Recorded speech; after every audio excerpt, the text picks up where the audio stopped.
I reached out to my family on my birthday, not for money, not for attention, just because I felt invisible. My son's reply was short and cold. "We need space from you. Please don't reach out anymore." His wife didn't say a word, she simply liked the message. So I gave them exactly what they asked for. I cut the space wide open. I disappeared. 24 hours later, I woke up to 109 missed calls. Hello, everyone. If you're still here with me, comment below and tell me where you're watching from. I'd really love to know. And before the story continues, a quick heads up. Some details have been dramatized for storytelling and learning purposes.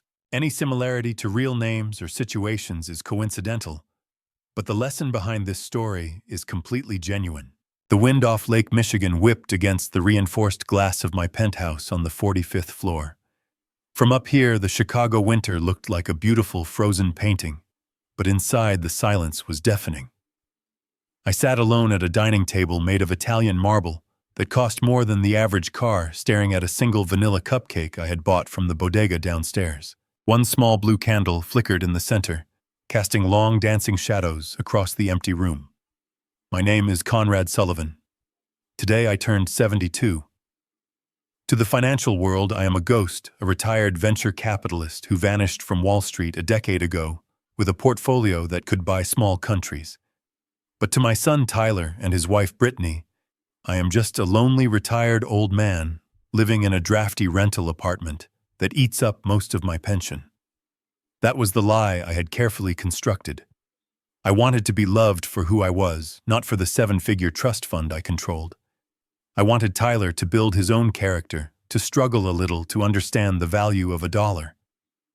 I looked at the Patek Philippe watch on my wrist, another secret luxury I only wore when I was alone.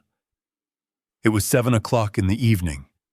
The notification light on my phone had not blinked once all day.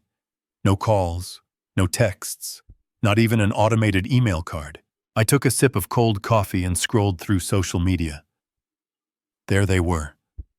Brittany had posted a photo an hour ago. She was wearing a Chanel dress I knew she could not afford, holding a glass of champagne, tagging herself at Le Monde, one of the most expensive 3-star Michelin restaurants in the city. The caption read, "We're living our best life with my CEO husband." Tyler was grinning next to her, wearing a suit that I had secretly paid for through a shell company I set up to fund his failing startup. They were celebrating something, but it certainly wasn't my birthday. I felt a familiar ache in my chest, a heaviness that had nothing to do with my age and everything to do with my heart. I had spent 40 years building an empire to give Tyler a head start, but somewhere along the way I had failed to teach him how to be a human being. I picked up my phone, my thumb hovering over the family group chat. I hesitated. Was I being pathetic? Was I being the needy old parent they always complained about behind my back? Maybe. But I was also their father. I typed slowly, my fingers stiff. Today I turned 72. I am sitting here with a cupcake and I just missed you guys. I would love to just hear your voices for a minute. Love, Dad. I hit send. The message bubble turned blue. Delivered. I watched the screen, waiting for the 3 little dots that would indicate someone was typing. 1 minute passed, then 10, then 30. The candle on my cupcake burned down until the wax dripped onto the frosting, extinguishing the tiny flame with a hiss. The room went dark again. I was about to stand up and throw the cupcake into the trash when the phone finally buzzed. My heart jumped. I grabbed it, hoping for an apology or maybe a late dinner invitation. It was a reply from Tyler. I put on my reading glasses and squinted at the screen. The words were sharp, concise, and brutal. "Dad, we are busy entertaining important clients. We have talked about this. You are being suffocating. We need space from you. Please do not reach out anymore at all. We will call you when we are ready." Below his message, a small notification popped up. Brittany liked, "We need space from you." I stared at the screen for a long time. I didn't cry, I didn't throw the phone. A strange, cold calm washed over me, replacing the sadness. It was the same feeling I used to get right before I executed a hostile takeover in the boardroom. It was the clarity of a man who realizes a deal has gone bad, and it is time to cut his losses. Space. They wanted space. I stood up and walked to the window, looking down at the city lights. I picked up the cupcake and dropped it into the wastebasket. Then I walked over to my desk and opened my laptop. I logged into the secure server of my bank in Zurich. The interface glowed blue in the dark room. I navigated to the sub-accounts labeled Tyler and Brittany.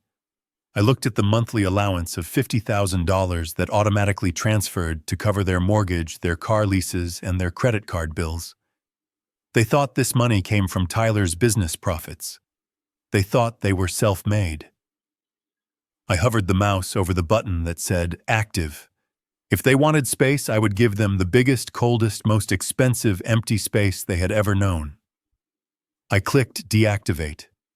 Then I pulled up the credit card management portal. 3 black cards with unlimited limits. Status active. I selected all 3. I clicked Report Lost or Stolen. Suspend immediately. I closed the laptop. The silence in the penthouse no longer felt lonely. It felt powerful. I poured myself a glass of vintage whiskey, sat back in my leather chair, and waited for the fallout. It was going to be a long night for them, but for me the party was just getting started. The silence in the penthouse was not peaceful.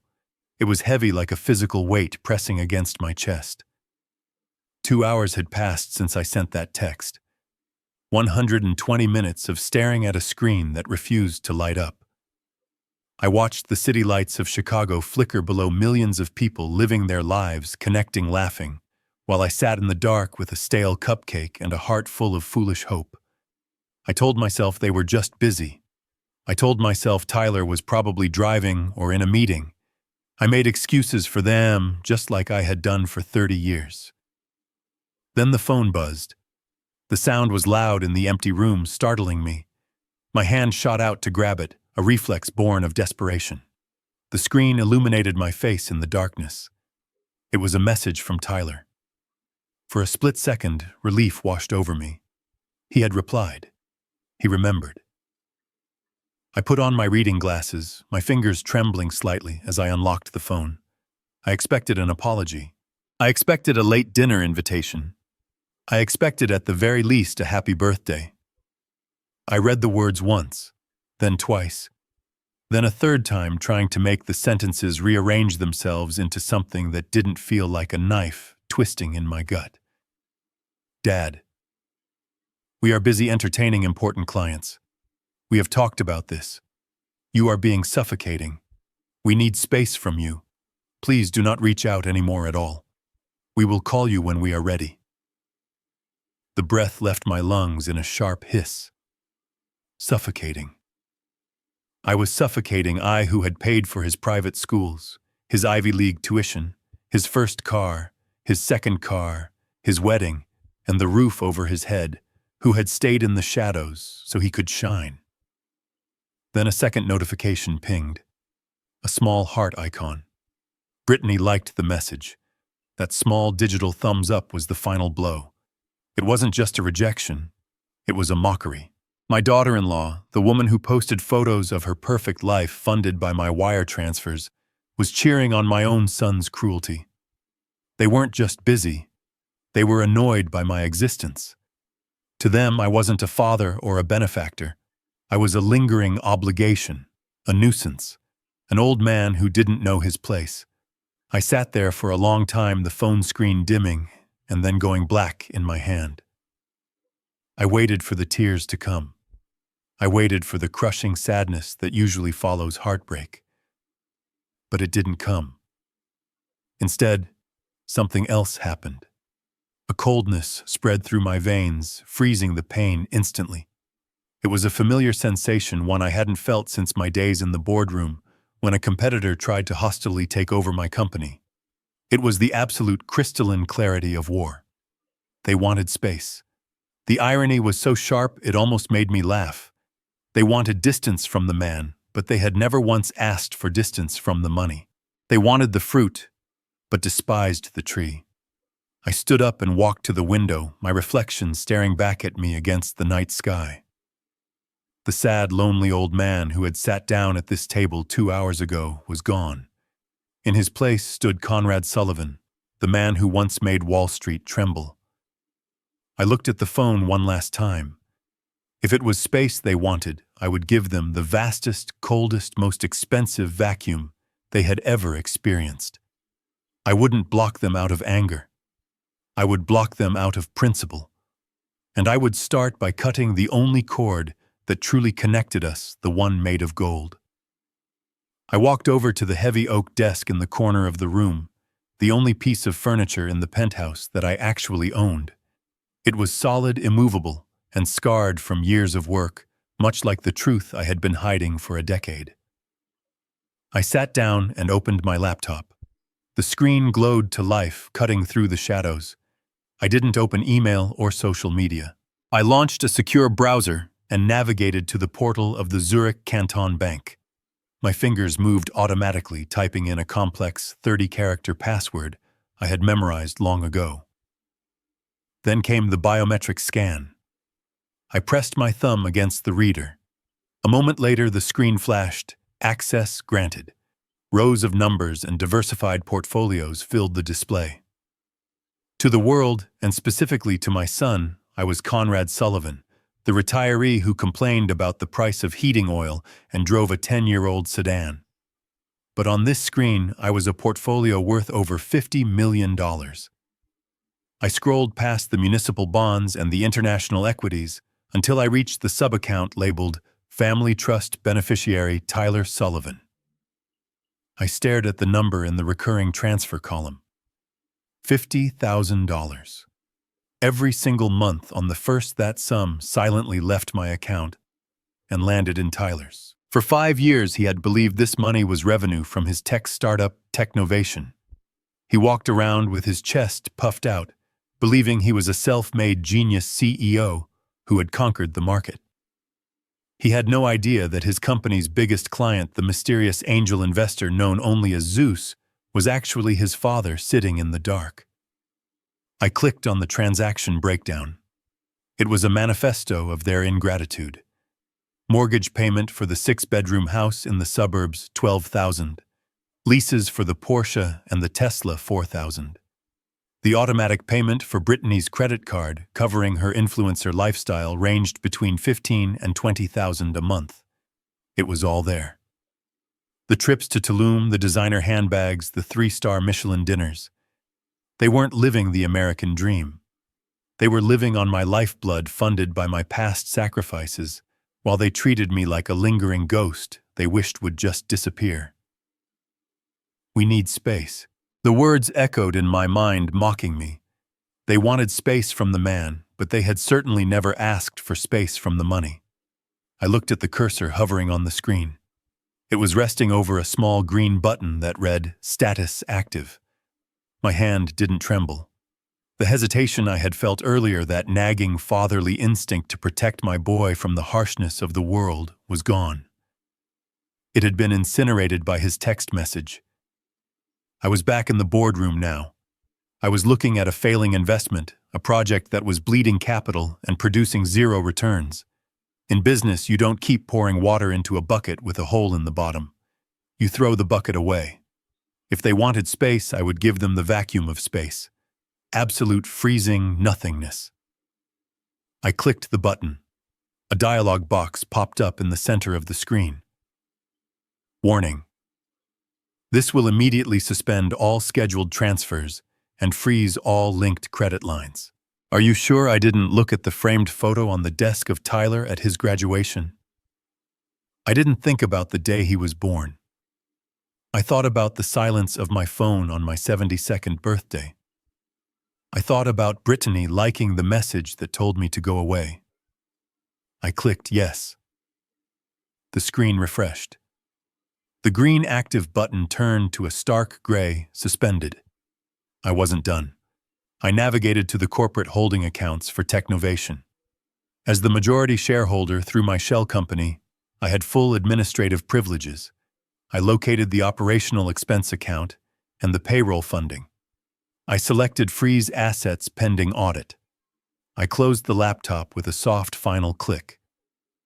The room was dark again, but the heavy feeling in my chest had lifted.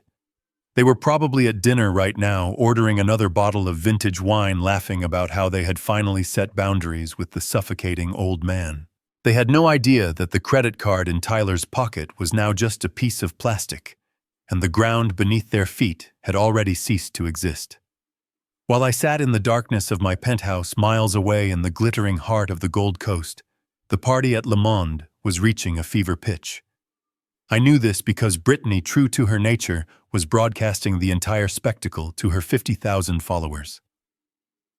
I watched through the screen of my phone as the camera panned across a long table draped in white linen, surrounded by 20 of their closest friends, a collection of social climbers and hangers-on, who stuck to my son like barnacles to a hull. The atmosphere was electric, with the kind of unearned confidence that only comes from spending someone else's money. Crystal chandeliers cast a warm golden glow over their faces, softening the edges of their arrogance. Tyler sat at the head of the table, his face flushed, holding court like a conquering king. He was wearing the bespoke Italian suit I had paid for last month, gesturing grandly with a crystal flute. I turned up the volume. The noise of clinking silverware and raucous laughter filled my silent room. "I have a special announcement," Tyler shouted over the din, his voice slurring slightly. "To boundaries. And to growth. Today, we finally cut the dead weight." A cheer went up around the table. Brittany giggled, turning the camera to face herself. Her lips were painted a bright, aggressive red. She leaned into Tyler's shoulder and held up her phone, showing the screen to the camera. It was the text message thread. My text message thread. "You guys have to see this," she said to her live audience, her voice dripping with mock sympathy. "Tyler's dad is literally obsessed with us. He's so suffocating. We had to literally tell him to back off today on his birthday. Can you believe the audacity?" The comments on the side of the screen rolled by in a blur of laughing emojis and validation. "Good for you guys. Toxic parents are the worst. Protect your peace." I watched as my son, the boy I had carried on my shoulders, the boy I had taught to ride a bike, nodded in agreement. "Yeah," he said, pouring more champagne. "It's tough being the CEO of a major startup and having to manage an elderly parent who just refuses to let go. But Technovation is hitting record numbers this quarter, so we are celebrating independence. Garçon." He snapped his fingers at a passing waiter. The arrogance of the gesture made my stomach turn. "Bring us the Domaine de la Romane Conti, the 1990. And keep them coming for the whole table." My eyes widened. I knew that wine. I knew the price tag. $5,000 a bottle. He was ordering it like it was tap water. He wasn't just celebrating. He was burning through capital to prove a point. He was trying to prove to these people, and perhaps to himself, that he was a titan of industry, a man of limitless resources. He had no idea that the man he called suffocating was the only reason the lights in his office were still on. He had no idea that the record numbers he bragged about were just transfers from my personal trust. Brittany squealed with delight as the sommelier presented the dusty bottle with white-gloved hands. To the good life, she screamed, raising her glass. To space, Tyler added, clinking his glass against hers. I watched them drink. I watched them laugh at my expense. I watched them devour the illusion I had built for them. They looked so happy, so secure, floating in a bubble of invincibility. They thought they were standing on the summit of the world. They couldn't see that they were actually dancing on the edge of a cliff, and I had just removed the safety net. The wine flowed, the laughter grew louder, and the bill grew astronomical. It was the last supper of their delusion, and they were enjoying every expensive bite. The bill arrived on a small silver tray tucked discreetly inside a leather folio. It sat there for a moment, a silent grenade waiting to detonate. I could imagine the total. With 20 guests, the tasting menu, and 4 bottles of the Romanée Conti, the tab would easily exceed $25,000. That is more than most families earn in 6 months burned in 4 hours of gluttony. Tyler didn't even open the folder. He didn't check the itemized list. He didn't verify the total. He simply reached into his jacket pocket and pulled out the heavy black titanium card. It was the Centurion card, the ultimate symbol of status issued in my name but authorized for his use. He tossed it onto the tray with a casual flick of his wrist, not even breaking eye contact with the man across from him. "Add 25% for yourself," he told the waiter, his voice booming with generosity. The waiter bowed and disappeared. The table continued to buzz. Brittany was now showing off her diamond bracelet to the camera, talking about how hard Tyler worked to treat everyone. 5 minutes passed, then 10. The waiter returned. He wasn't bowing this time. He walked with a stiff, uncomfortable gait, clutching the folio tightly against his chest. He leaned down to Tyler's ear, trying to be discreet, but the room had gone quiet enough that the whisper carried like a scream. "I am terribly sorry, sir," the waiter said, his voice strained. The card was declined. Tyler laughed. It was a loud, incredulous bark. "That is impossible," he said, loud enough for the entire restaurant to hear. "That card has no limit. Run it again. The chip is probably dirty." "We tried it 3 times, sir," the waiter replied, his patience thinning. "The bank has flagged it as invalid." "Do you have another form of payment?" Tyler rolled his eyes, performing his annoyance for his guests. He pulled out his wallet. "Fine," he huffed. "Use the platinum. Or the gold. Just get it done." He threw 2 more cards onto the table. The waiter took them and walked away. The conversation at the table started to stutter. People were exchanging glances. The air of invincibility was leaking out of the room. A few minutes later, the waiter returned. This time, the manager was with him. The manager was a tall man with a face like stone. "Mr. Sullivan," the manager said, his voice icy. "All of these cards have been reported lost or stolen. They have been deactivated. We need a valid form of payment immediately, or we will be forced to involve the authorities." The color drained from Tyler's face. He looked at the plastic rectangles on the table as if they were alien artifacts. He looked at his friends who were suddenly interested in their napkins. The silence was absolute. The humiliation was total. Brittany dropped her phone. The live stream ended abruptly, but the panic was just beginning. She grabbed Tyler's arm, her nails digging into his suit jacket. "What is going on?" she hissed. "Pay the bill, Tyler. Fix this." "I can't," Tyler stammered. "They aren't working."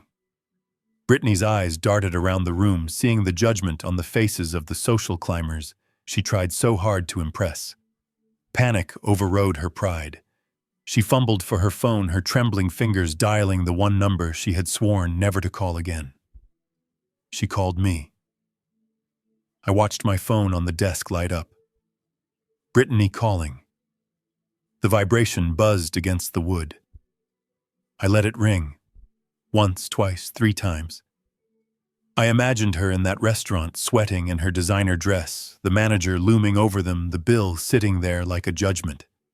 She needed the suffocating old man now. She needed the safety net. I reached out and silenced the ringer. The room went quiet again. They wanted space.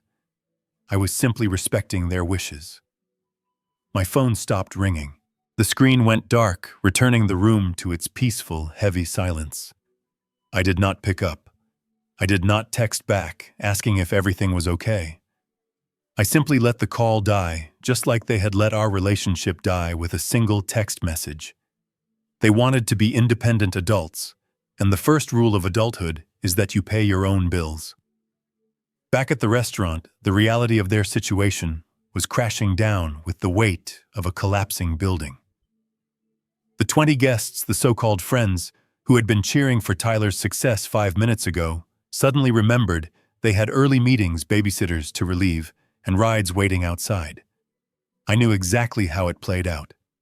It is the same in business as it is in life. When the money stops flowing, the parasites detach.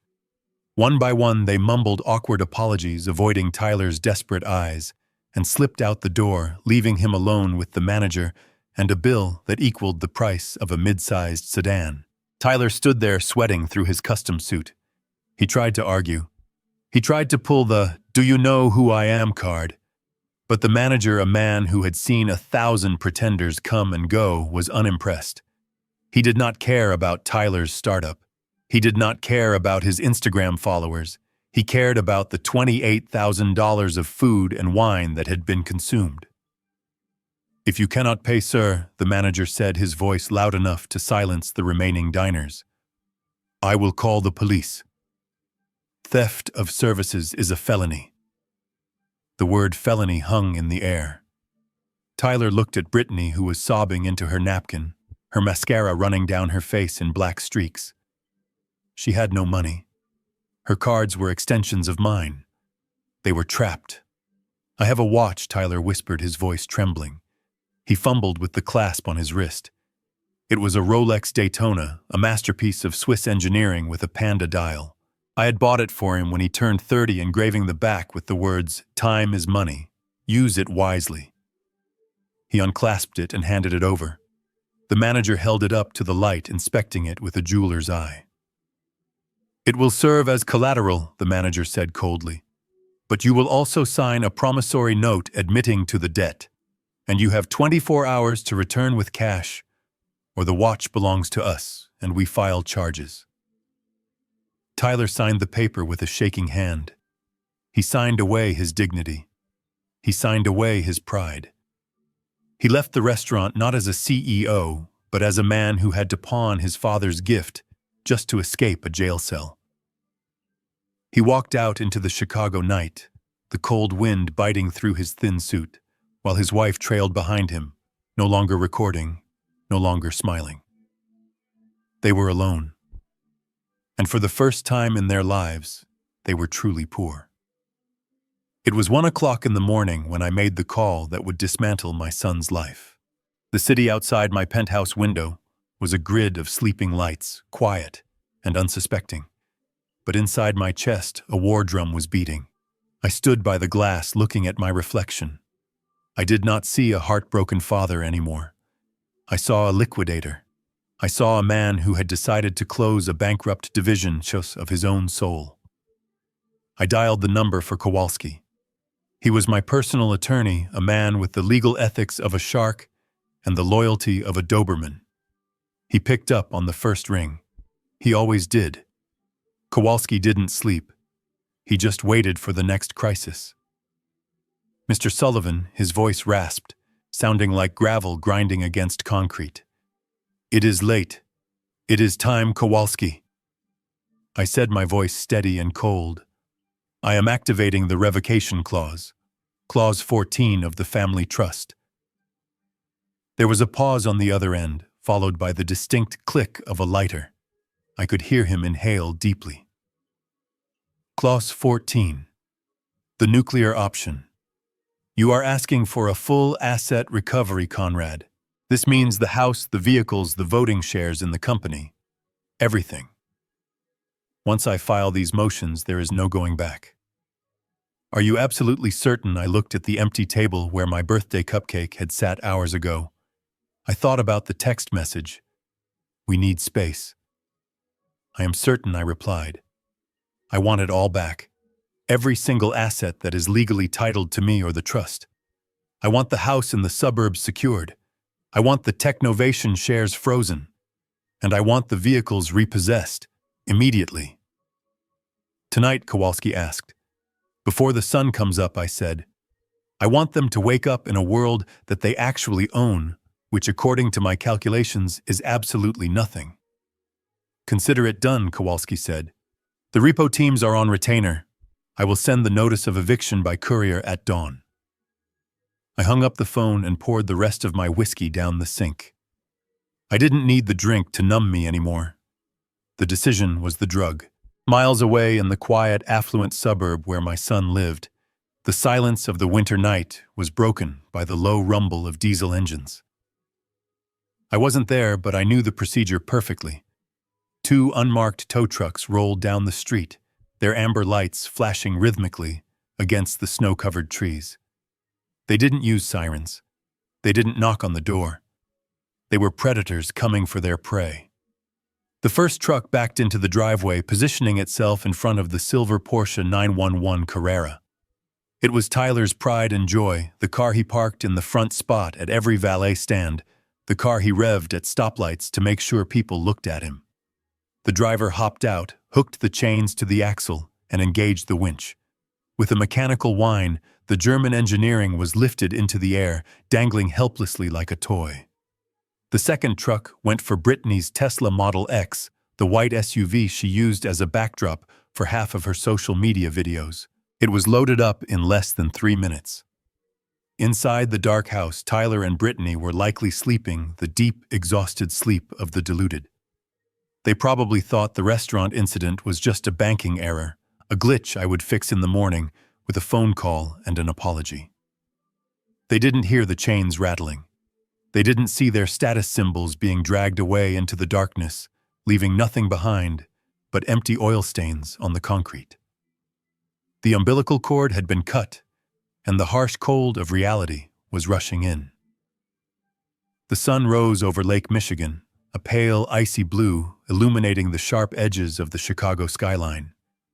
I stood by the floor-to-ceiling windows of my penthouse holding a steaming mug of Jamaican Blue Mountain coffee.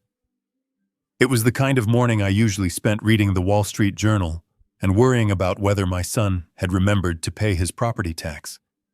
But today, the worry was gone. In its place was a strange, vibrating energy. It was the adrenaline of the hunt. I walked over to the kitchen island, where I had left my phone face down the night before. I turned it over. The screen lit up like a slot machine hitting a jackpot. The number was staggering. 109 missed calls. I scrolled through the notification history. It was a digital timeline of their descent into madness. The calls started at 11:30 last night, right after the restaurant incident. Then there was a cluster at 3 in the morning, followed by a frantic barrage at 5:15, which I assumed was the moment they realized their driveway was empty. I unlocked the phone and opened the text thread. It was fascinating to watch the tone shift. At midnight, Tyler had written, "Dad, pick up the phone. There is a glitch with the bank. We are stuck. Call the bank now."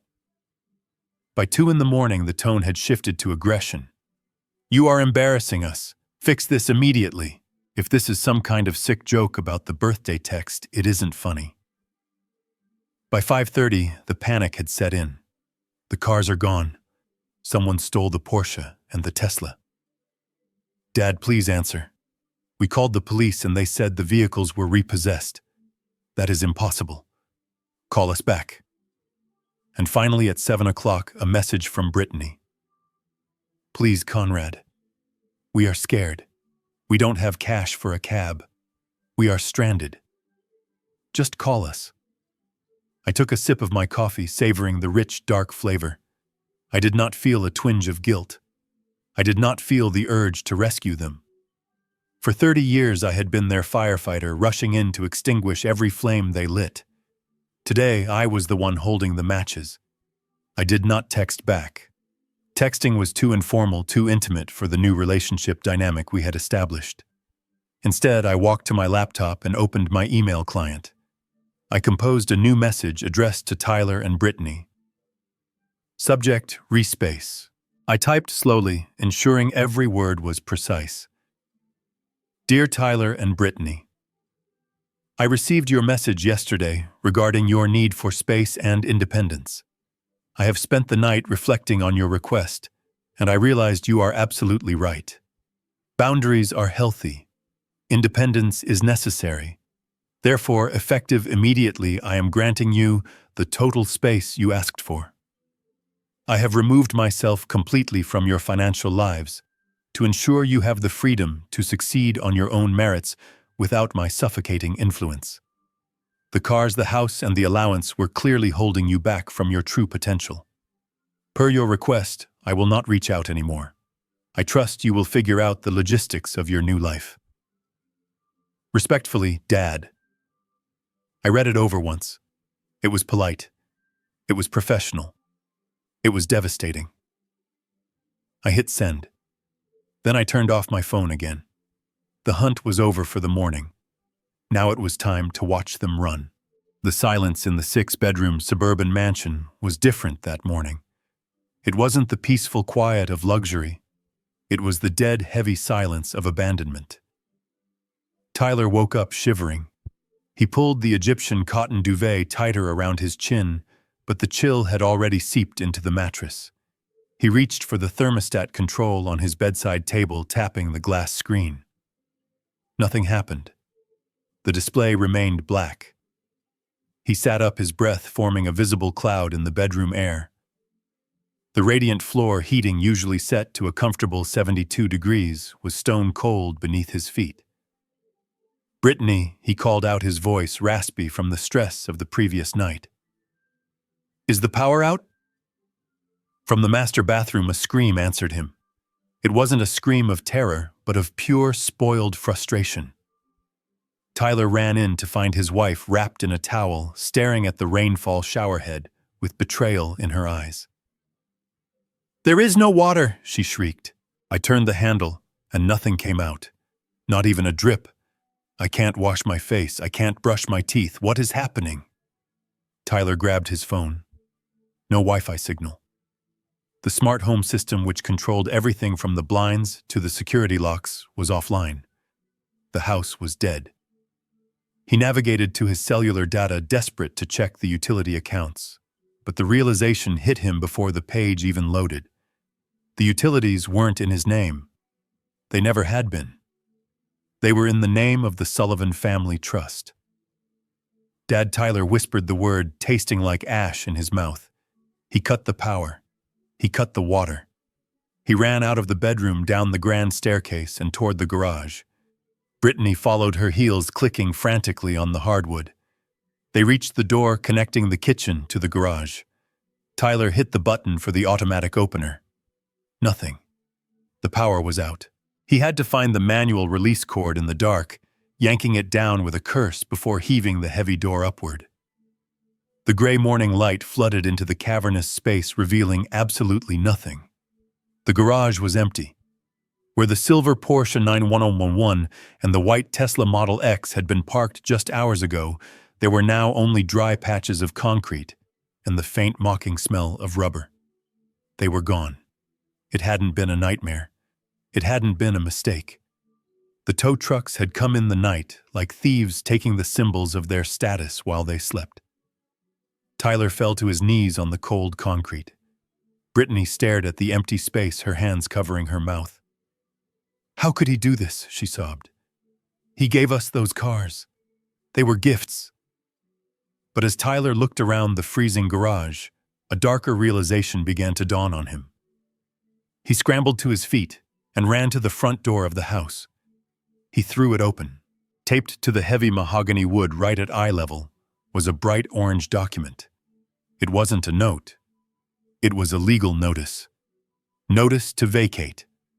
Tyler ripped it off the door, his eyes scanning the dense legal jargon. Occupancy agreement terminated.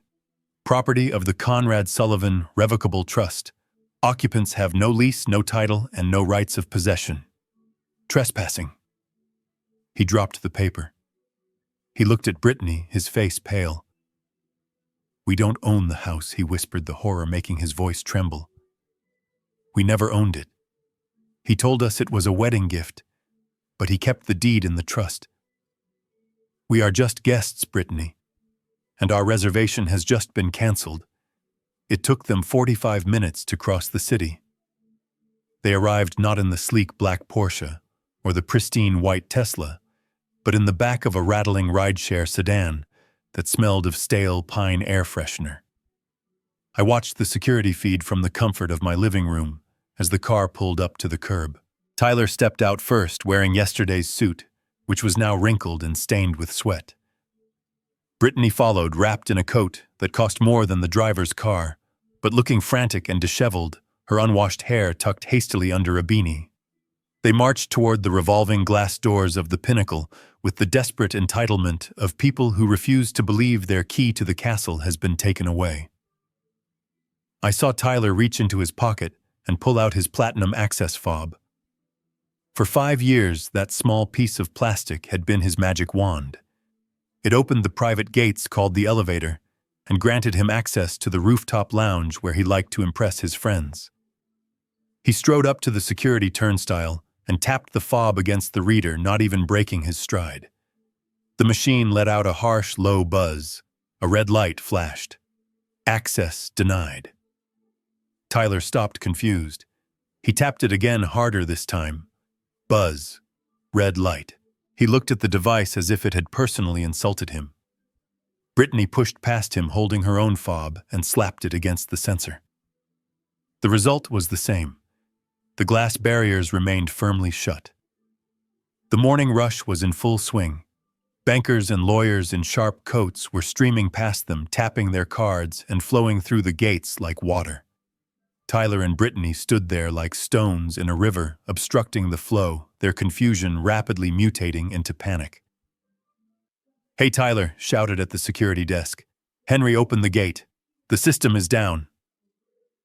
Henry, the head of daytime security, a man I had tipped generously every Christmas for 2 decades, did not look up from his monitor. He simply pressed a button on his console. Tyler slammed his hand on the turnstile. "Henry, open this up. My father is upstairs." Henry finally stood up. He was a large man, an ex-Marine who wore his uniform with impeccable precision. He walked around the desk and stood on the other side of the glass barrier, his face impassive. "Mr. Sullivan," Henry said calmly, "your fobs have been deactivated by the resident. You are no longer on the approved guest list. I cannot let you up." That is when the performance began. Tyler realized that force wouldn't work, so he switched to the only other weapon he had left: manipulation. He turned to the crowded lobby, raising his voice so that every resident waiting for the elevator could hear. "He is confused," Tyler yelled, pointing a trembling finger at the ceiling. "My father is 72 years old. He is having a mental episode. He locked us out because he doesn't know who we are. He is off his medication." Brittany jumped in right on cue, grabbing the arm of a woman passing by.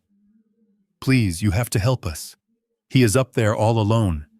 He could be hurting himself. He thinks we are enemies. He is suffering from dementia, and he has cut off his own family. We just want to save him." The lobby went quiet. People stopped. They looked at the young, desperate couple pleading for their father's safety. For a moment, I saw the doubt in their eyes. The narrative was compelling.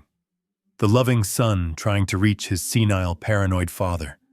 It was a perfect lie delivered with the hysterical conviction of 2 people who were terrified not for my safety, but for their own survival. Henry didn't blink. He had his orders. But Tyler was escalating. He grabbed the metal bars of the turnstile and shook them, his face twisting into a mask of faux righteous agony. "If anything happens to him, it is on you, Henry. I am going to call the police. I am going to tell them you are holding a sick man hostage." It was a brilliant show. If I hadn't been the one holding the remote control to their lives, I might have even believed it myself. But they weren't screaming because they loved me. They were screaming because they were cold. They were broke, and the only ATM they had ever known had just locked its doors. Henry was reaching for his radio to call the police, his patience finally exhausted by Tyler's theatrics, when the elevator doors behind the security desk slid open with a soft chime. Out stepped a man who looked like he had been carved out of granite and dressed in a suit that cost more than my son's entire failing company. It was Saul Kowalski. He didn't look like a savior. He looked like an executioner who had arrived early for work. He walked past the security desk, his leather briefcase swinging rhythmically at his side. He didn't look at the crowd. He didn't look at Henry. He walked straight up to the glass barrier where Tyler was still gripping the metal bars, his face red with fake concern. "Step away from the gate," Mr. Sullivan, Kowalski said. His voice wasn't loud, but it cut through the noise of the lobby like a razor blade. Tyler stopped screaming. He looked at Kowalski, squinting in recognition. He remembered him as the boring family attorney who handled my taxes, a man he had ignored for years. Tyler straightened his jacket, trying to regain some semblance of authority. "Kowalski, thank God," Tyler said, exhaling a breath of relief. "Tell this gorilla to let us up. My father is having a breakdown. He locked us out. We need to get to him before he hurts himself." Kowalski didn't blink. He didn't smile. He simply reached into his briefcase and pulled out a thick envelope sealed with a red wax stamp. He slid it under the glass partition. It stopped right at the toes of Tyler's scuffed dress shoes. "Your father is perfectly fine, Tyler," Kowalski said, his tone flat. "In fact, he is watching you right now. But you are not going up there. Not today. Not ever." "What is this?" Tyler asked, looking down at the envelope with disdain. "That is an emergency ex parte order of protection," Kowalski explained, clasping his hands behind his back. "It was signed by a judge 20 minutes ago. It alleges financial abuse, harassment, and emotional distress caused by you and your wife against a vulnerable senior citizen." Brittany gasped. "Abuse? We never abused him. We love him." Kowalski turned his cold eyes to her. "Financial coercion is abuse, Mrs. Sullivan. Draining an old man's retirement accounts to buy handbags is abuse, and screaming in his lobby that he is demented is harassment." Tyler kicked the envelope. "This is bullshit. I am his son. I have rights. I am going up there." He made a move to jump the turnstile. It was a bluff, a desperate attempt to show dominance, but Kowalski didn't flinch. He just checked his watch. "Go ahead, Tyler," Kowalski challenged softly. "Take that step. The order mandates that you stay 500 feet away from Conrad Sullivan, his residence and his place of business at all times. If your foot touches the floor on this side of the glass, you are in violation of a court order. That is an immediate arrest. No bail hearing until Monday." "Do you want to spend the weekend in county jail wearing that suit?" Tyler froze. His foot hovered in the air for a second, before he slowly placed it back on the ground on his side of the line. The crowd in the lobby, which had been sympathetic just moments ago, was now whispering. They saw the lawyer. They saw the legal papers. The narrative had shifted. Tyler wasn't a worried son anymore. He was a predator who had just been leashed. Brittany grabbed Tyler's arm, pulling him back toward the revolving doors. "Come on," she hissed, her face pale. "Let's go. We have to call a lawyer." Kowalski watched them retreat, his expression unchanging. "Just so you know," he called out to their backs, "I have also served copies of this order to every bank in Chicago. Good luck opening a new account." Tyler didn't look back. He pushed through the doors into the cold, leaving the envelope lying on the floor like a piece of trash. Up in the penthouse, I took a sip of my coffee. The first battle was won. But I knew my son. Desperation makes people creative, and the war was far from over. They did not check into the Four Seasons. They did not even check into a Holiday Inn. With their credit cards frozen, their bank accounts locked, and only $200 of emergency cash Tyler found crumpled in his jacket pocket, my son and his wife ended up at the Sleep Ease Motel on the edge of the industrial district. It was the kind of place that rented rooms by the hour and smelled permanently of stale cigarettes and regret.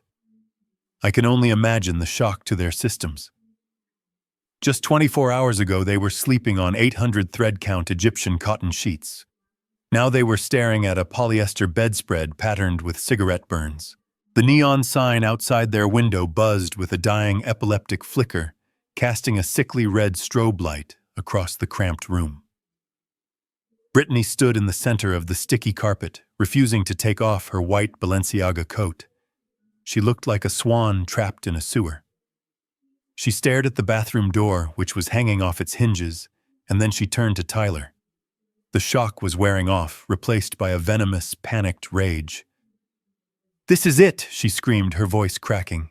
This is your solution. We are sleeping in a crack den. Tyler was sitting on the edge of the sagging mattress, his head in his hands. He looked defeated, stripping off his Italian silk tie, as if it were a noose. "It is just for tonight, Brittany," he muttered. "Just until I get hold of a lawyer. Just until I fix this." "Fix this," she laughed, a high-pitched, hysterical sound. "You cannot even fix the Wi-Fi on your phone, Tyler. You are useless. You told me you owned the company. You told me the trust fund was ironclad. You lied to me."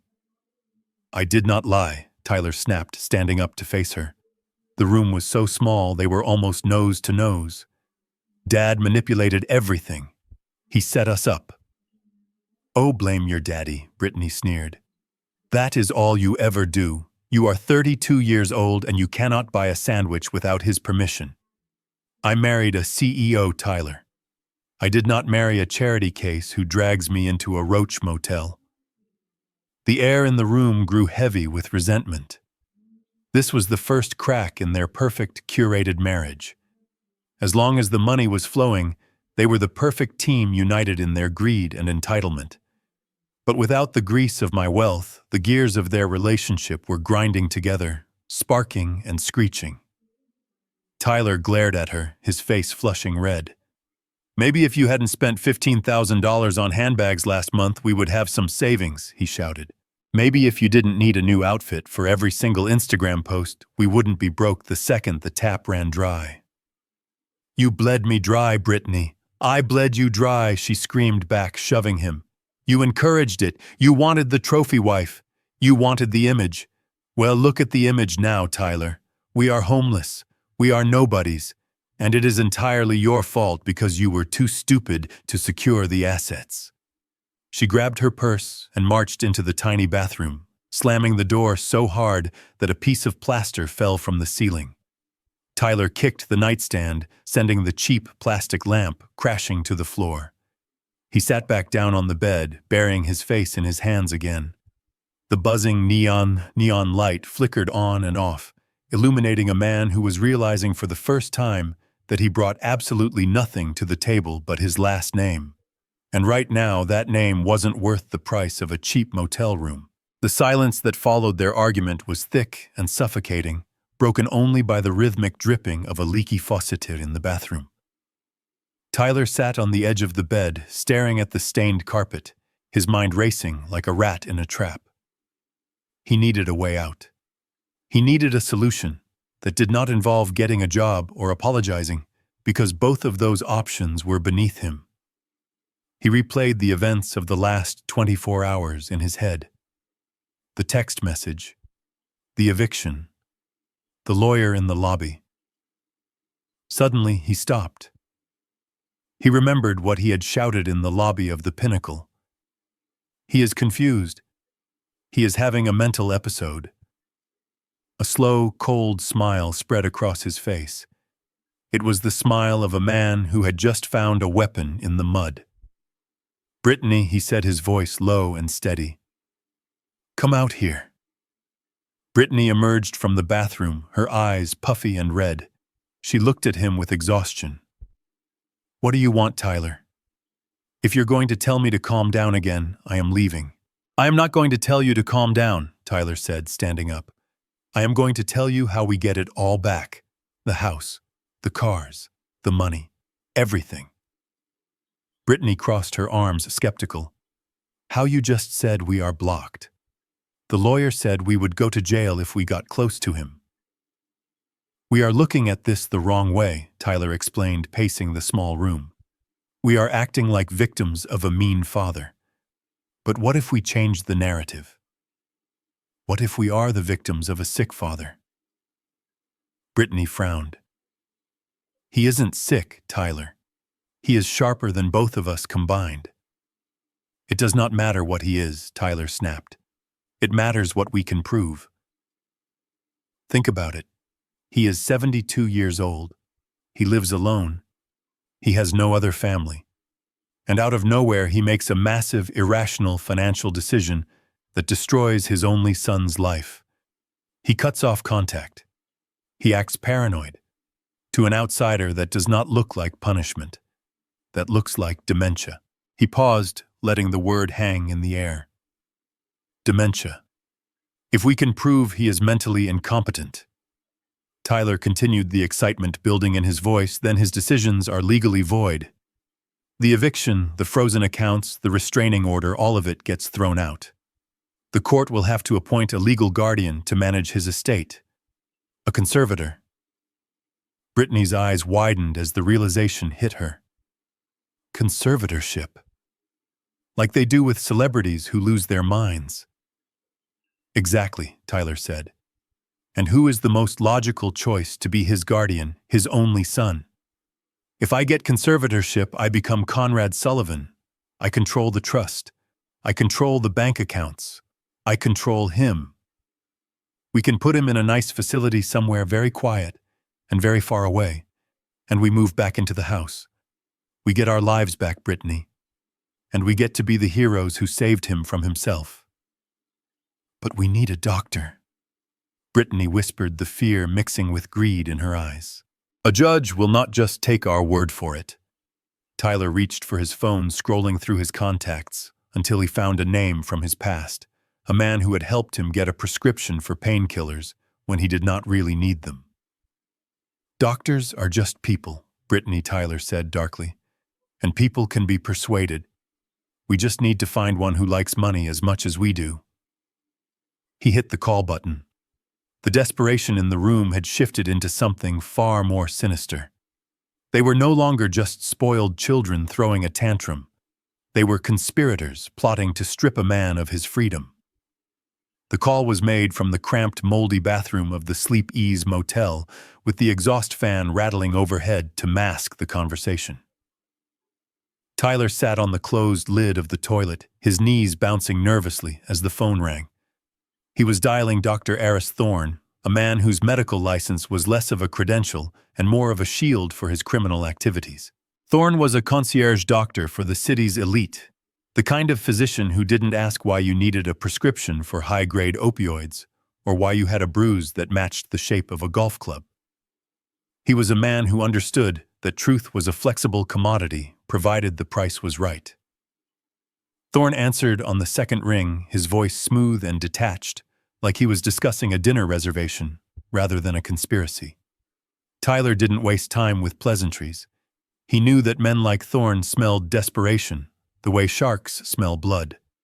I have a situation with my father, Tyler said, keeping his voice low so Brittany wouldn't overhear the specifics from the bedroom. He has become unmanageable. His behavior is erratic. He is spending the family fortune on delusions. We need to step in legally, Aris. We need to take control before there is nothing left. There was a pause on the other end. I assume you are talking about a conservatorship, Thorne said. That is a heavy legal maneuver, Tyler. You need more than just stories about erratic behavior. You need medical evidence. You need a diagnosis that proves he lacks the capacity to make decisions. That is why I am calling you, Tyler, replied, sweat beading on his forehead. We need that evidence. But the problem is my father refuses to see a doctor. He thinks he is fine.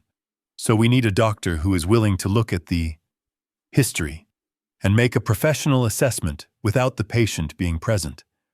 Or perhaps a doctor who can recall that he has been treating the patient for months already. The implication hung in the air, heavy and illegal. Tyler was asking Thorne to fabricate a medical history to create a paper trail of dementia that didn't exist. He was asking him to perjure himself to strip a man of his civil rights. Thorne let out a slow, calculated sigh. Retroactive diagnoses are complicated, Tyler. They require detailed notes, dates, observations of cognitive decline. It takes a lot of time to create a file that can withstand the scrutiny of a probate judge. And time, as you know, is expensive. I will pay you $50,000, Tyler blurted out. Cash? Thorne asked. I don't have cash right now. Tyler admitted, his voice tightening. But once the conservatorship is granted, I will have access to the main trust. It is worth 50 million eras. 50,000 is a drop in the bucket. I will cut you a check the day the judge signs the order. Thorne was silent for a long moment, weighing the risk against the reward. He knew the Sullivan name. He knew the money was real even if Tyler didn't have access to it yet. Greed, as it always does, tipped the scale. "I will need his full legal name and date of birth," Thorne said, his voice dropping to a conspiratorial whisper. "And Tyler, if we do this, the file needs to show rapid deterioration. We will call it aggressive early-onset Alzheimer's combined with paranoid delusions. I will write up the notes tonight. According to my records, I have been seeing Conrad Sullivan since last November. You are a lifesaver, Aris." Tyler breathed relief washing over him. "I am not a lifesaver," Thorne corrected him coldly. "I am an investment. Make sure you don't default on the payment, or the only person going to jail will be you." Tyler hung up the phone, a twisted smile forming on his face. He walked out of the bathroom looking at Brittany with the eyes of a man who thought he had just won the lottery. He didn't know that every word of that conversation had been recorded by the tiny, high-fidelity bug my private investigator had slipped into his jacket pocket days ago. He thought he was buying a diagnosis. In reality, he was buying himself a prison sentence. While Tyler was celebrating his cleverness in that filthy motel bathroom, I was sitting in my library with a glass of water and a pair of high-fidelity noise-canceling headphones. The room was dark, lit only by the spectral glow of my laptop screen, which displayed a frequency waveform moving in real time. Next to me stood Vince, a private investigator who looked more like a college professor than a man who specialized in high-stakes surveillance. He had been on my payroll for 20 years, usually vetting potential business partners, but this week his target was much closer to home. When the tow truck driver had hooked up Tyler's Porsche 2 nights ago, he hadn't just reclaimed the vehicle. Under my strict instructions, he had slipped a microscopic listening device into the lining of Tyler's favorite jacket, the one he had left on the passenger seat. Tyler, in his haste to salvage his wardrobe during the repossession, had grabbed the jacket without checking the pockets. He was now wearing a wire directly into the heart of his own conspiracy. I pressed play on the audio file Vince had just uploaded. The sound of the motel bathroom exhaust fan hissed through my headphones, followed by my son's voice. It was crystal clear, stripping away any remaining doubt I might have harbored about his character. I heard him dialing. I heard him negotiating with Dr. Thorne. I heard him sell his father's freedom for a promise of future money he didn't even have. "We need to step in legally, Aris. We need to take control before there is nothing left." The words hit me harder than any physical blow. I closed my eyes, visualizing my son sitting on a toilet lid, plotting my demise. He wasn't worried about my health. He wasn't concerned that I was actually sick. He was worried that I was spending his inheritance. To him, I wasn't a person anymore. I was a leaking bank account that needed to be plugged. I listened as he agreed to the $50,000 bribe. I listened as he laughed when Thorne suggested the diagnosis of aggressive early-onset Alzheimer's. "You are a lifesaver, Aris, or a lifesaver." That sentence echoed in my mind. He called a man a lifesaver for agreeing to destroy my life. For a moment, the father in me wanted to vomit. I remembered teaching Tyler to fish on the lake in Wisconsin. I remembered holding his hand when he got his tonsils out. I remembered the look of pride on his face when he graduated college. How had that boy become this monster? But then the businessman took over. The part of me that had survived bear markets and corporate raiders pushed the grief into a small locked box in the back of my mind. This wasn't a family tragedy anymore. This was a criminal conspiracy. This was fraud. This was a felony. Vince looked at me, his face grim. "Do you want me to take this to the police now?" "Mr. Sullivan, we have enough for an arrest." I took off the headphones and looked at the waveform on the screen, now a flat line of silence. "Not yet," I said, my voice steady. "An arrest now would be too easy. He would claim he was desperate. He would play the victim. If we strike now, he might get a plea deal. No, Vince. We are going to let him play this hand all the way to the end. I wanted him to file the papers. I wanted him to stand in front of a judge and swear under oath that I was insane. I wanted him to commit fully to the lie so that when the trap finally snapped shut, there would be no wiggle room, no excuses, and absolutely no escape. I looked at the file name on the screen, Evidence Conspiracy 001. I saved it to 3 different secure cloud servers. Let him think he has won, I told Vince. Let him walk into court thinking he is the smartest man in the room. Because the higher he climbs, the harder the fall is going to be. And I intend to make sure he hits every single branch on the way down. The knock on my door came at 10 o'clock in the morning. It was not the rhythmic, polite knock of the concierge delivering a package. It was the sharp, authoritative rap of the legal system coming to collect a debt I did not owe. I opened the door to find a man I did not know, a process server with a face devoid of expression, holding a thick manila envelope. "Mr. Conrad Sullivan?" he asked. I nodded. "You have been served," he said, thrusting the package into my chest, before turning and walking away without another word. I closed the door and walked to the kitchen island. I did not need to open the envelope to know what was inside, but I needed to see the specific lies my son had chosen to tell. I slid a silver letter opener under the flap and pulled out the stack of documents. The title page was stamped in red ink. Emergency petition for temporary guardianship of an incapacitated person. I skipped the legal boilerplate and went straight to the affidavit signed by Tyler Sullivan. As I read, I had to admire the sheer audacity of the narrative he had constructed. It was a masterpiece of fiction painting a portrait of a son so consumed with worry for his declining father that he had no choice but to intervene. The respondent, Conrad Sullivan, has exhibited a rapid and alarming cognitive decline over the past 6 months, the affidavit read. He has engaged in reckless financial behavior, liquidating assets without cause and cutting off long-standing family support systems due to paranoid delusions that his family is conspiring against him. I let out a dry, humorless laugh. He was using the consequences of his own betrayal as the evidence of my insanity. Because I had cut him off, I was paranoid. Because I had stopped funding his lifestyle, I was reckless. The document continued twisting every reality. It claimed I had forgotten names. It claimed I had been found wandering the lobby of my building in a state of confusion.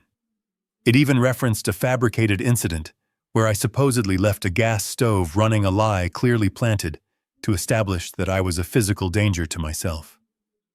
But the most painful part was the tone. Tyler had not written this like a greedy predator. He had written it like a heartbroken hero. "It is with a heavy heart that I file this petition," he wrote. "I simply want to ensure my father receives the medical care and financial protection he desperately needs. I am willing to take on the burden of managing his estate solely to preserve his legacy and safety." He was playing the role of the martyr. He was the dutiful son stepping up to save the senile old man from his own mind. It was a performance designed to make a judge weep and hand over the keys to my kingdom without a second thought. I looked at the hearing date. It was set for tomorrow morning at 9 o'clock. An emergency ex parte hearing, meaning they hoped to get the order signed before I could even mount a defense. They were counting on me being too confused, too slow, or too scared to fight back in less than 24 hours. They were counting on the old Conrad, the one who sent birthday texts and waited for replies that never came. But that man was gone. I picked up my phone and dialed Kowalski. "I just got the papers," I said, when he answered. "Good," Kowalski replied, the sound of paper shuffling in the background. "My team has already drafted the counter motion, and Conrad Vince just sent over the surveillance footage from the motel. We have the video of Tyler rehearsing his testimony. He practiced crying. I looked at the affidavit one last time at the signature of the son I had raised. Let him cry, I said. I want him to give the performance of a lifetime. Because when I walk into that courtroom tomorrow, I am going to make sure it is his final act. The courtroom smelled of lemon polish and stale lies. I sat at the defense table, my hands folded calmly over a leather notebook, watching my son deliver the performance of a lifetime. Tyler sat in the witness box, his posture slumped just enough to convey the heavy burden of a heartbroken child. He had traded his flashy Italian suit for a modest charcoal one, a costume designed to scream responsibility rather than arrogance. He even dabbed at his dry eyes with a white handkerchief, a prop I had never seen him use in 30 years. "Your Honor," Tyler said, his voice cracking with practiced precision. "It keeps me up at night. The dad I knew, the man who raised me, would never cut off his family. He would never leave his daughter-in-law stranded. This paranoia, this anger, it isn't him.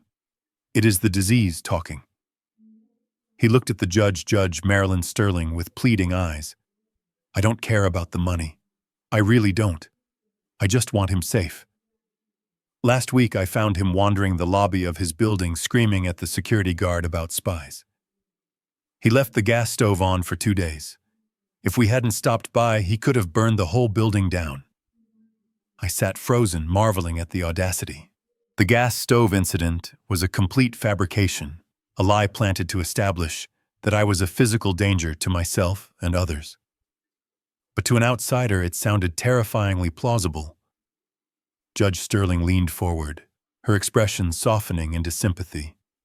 She looked from the weeping son to the silent father, and I could see the narrative taking root in her mind.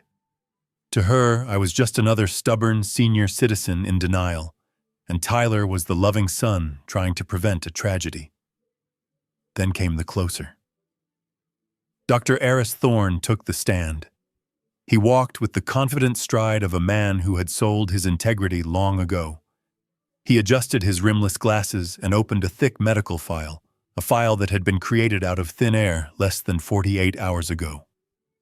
"Your Honor," Dr. Thorne stated, his voice smooth and authoritative, "I have been treating Mr. Sullivan for 6 months. His condition is consistent with rapidly progressing Alzheimer's complicated by severe persecutory delusions. He exhibits extreme financial recklessness, often liquidating assets in a manic state to exert control when he feels his grip on reality slipping." Thorne held up a chart pointing to colorful lines that supposedly tracked my cognitive decline. "In my professional opinion," he continued, looking directly at the judge, "Mr. Sullivan lacks the capacity to manage his own affairs. If this guardianship is not granted immediately, I fear he will be destitute or dead within the year." The courtroom went silent. The weight of the doctor's testimony hung in the air like smoke.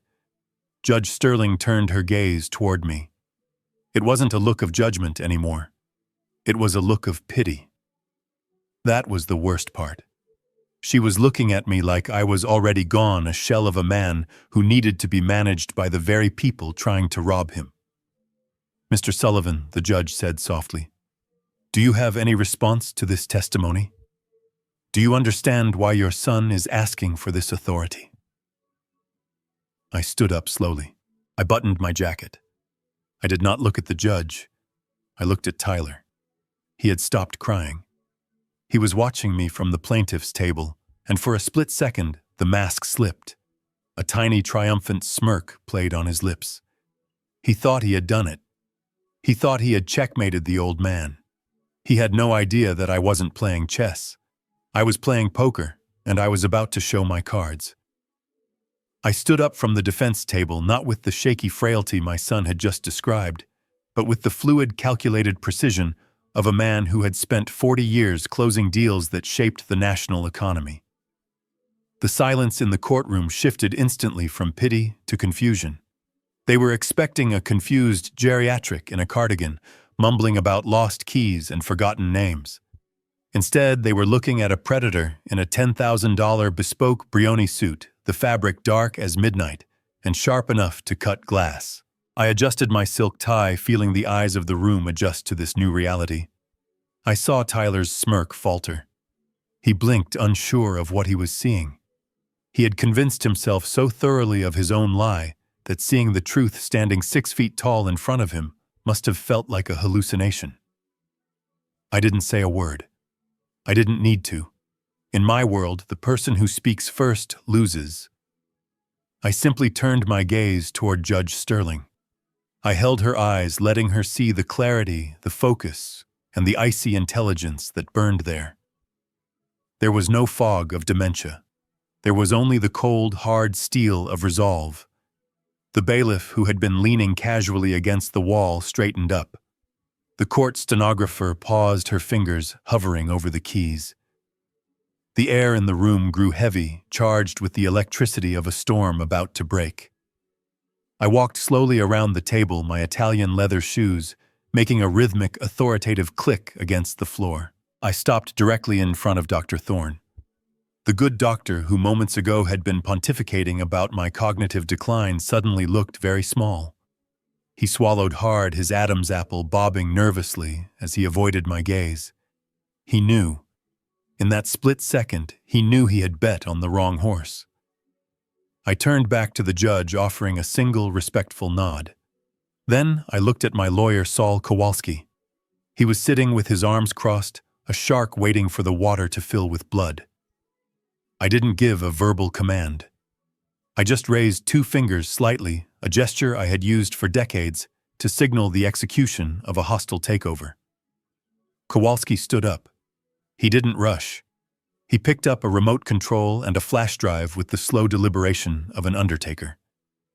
He walked to the center of the room, plugging the drive into the court's presentation system. The large screens mounted on the walls flickered to life. "Your Honor," Kowalski said, his voice deep and gravelly filling the silent room. "Before you make a ruling on Mr. Sullivan's mental capacity, the defense would like to submit Exhibit A. We call this piece the rehearsal." Tyler started to rise from his seat, panic flashing in his eyes. "Objection," he stammered. "This wasn't submitted to us. We haven't seen this." "Sit down, Mr. Sullivan." The judge ordered, her voice sharp. "Overruled. Play it, counselor." Kowalski pressed the button. The screens went black for a second, then illuminated with the grainy, greenish footage of a cheap motel room.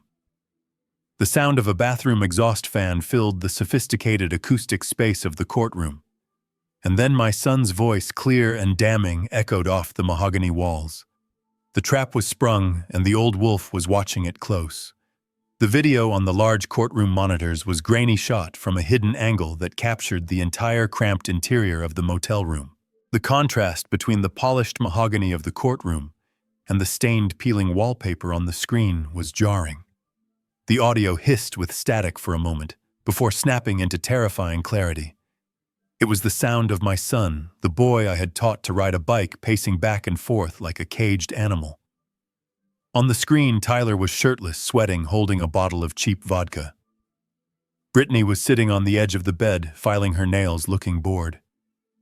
"We just need the signature," Tyler said on the recording, his voice slurring slightly, but filled with venom.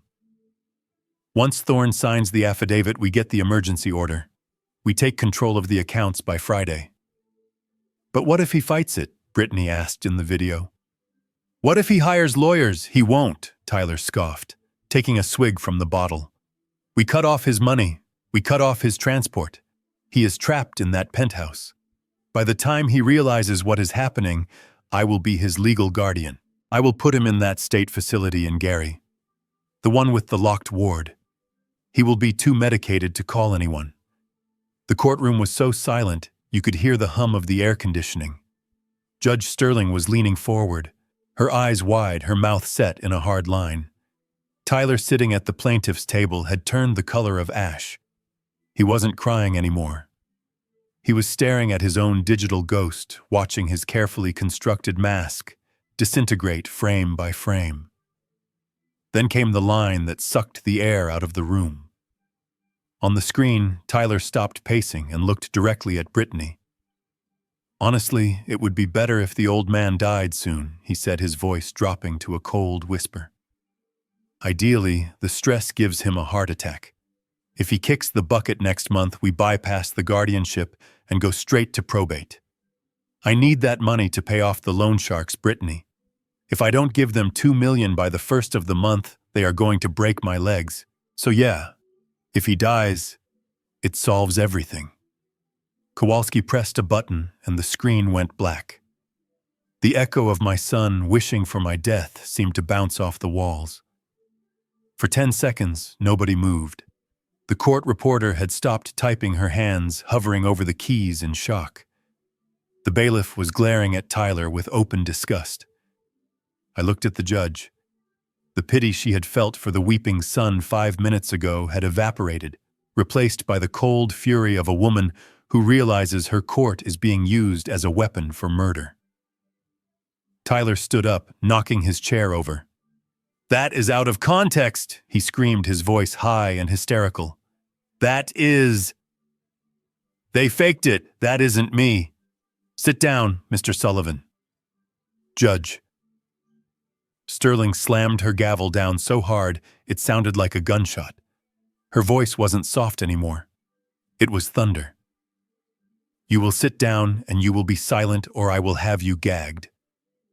Tyler collapsed back into his chair, burying his face in his hands. He knew. Everyone knew. The game was over. He hadn't just lost the argument. He had revealed the monster beneath the skin. And I, the father he wanted dead, sat just 10 feet away, watching him drown in the truth he had tried so hard to hide. Judge Sterling stood up slowly, her eyes fixed on Dr. Thorne. The temperature in the room seemed to drop 10 degrees. She did not look like a judge anymore. She looked like an executioner in black robes. She picked up the medical file that Thorne had submitted as evidence, the one containing the fabricated charts of my cognitive decline, and she held it up as if it were a piece of contaminated waste. "Dr. Thorne," she said, her voice shaking with a terrifyingly controlled rage, "I am going to ask you one question, and I suggest you think very carefully before you answer, because the penalty for perjury in a capital case is severe, and the penalty for lying to me is worse. Did you write these notes based on actual in-person patient evaluations? Or were they dictated to you by the plaintiff in exchange for a future payout?" Thorne crumbled instantly. He was a coward who preyed on the weak, and when faced with true authority, he folded like wet cardboard. He looked at Tyler, desperate for a lifeline, but Tyler was staring at the table, paralyzed. Thorne looked back at the judge, sweat glistening on his forehead. I relied on family testimony."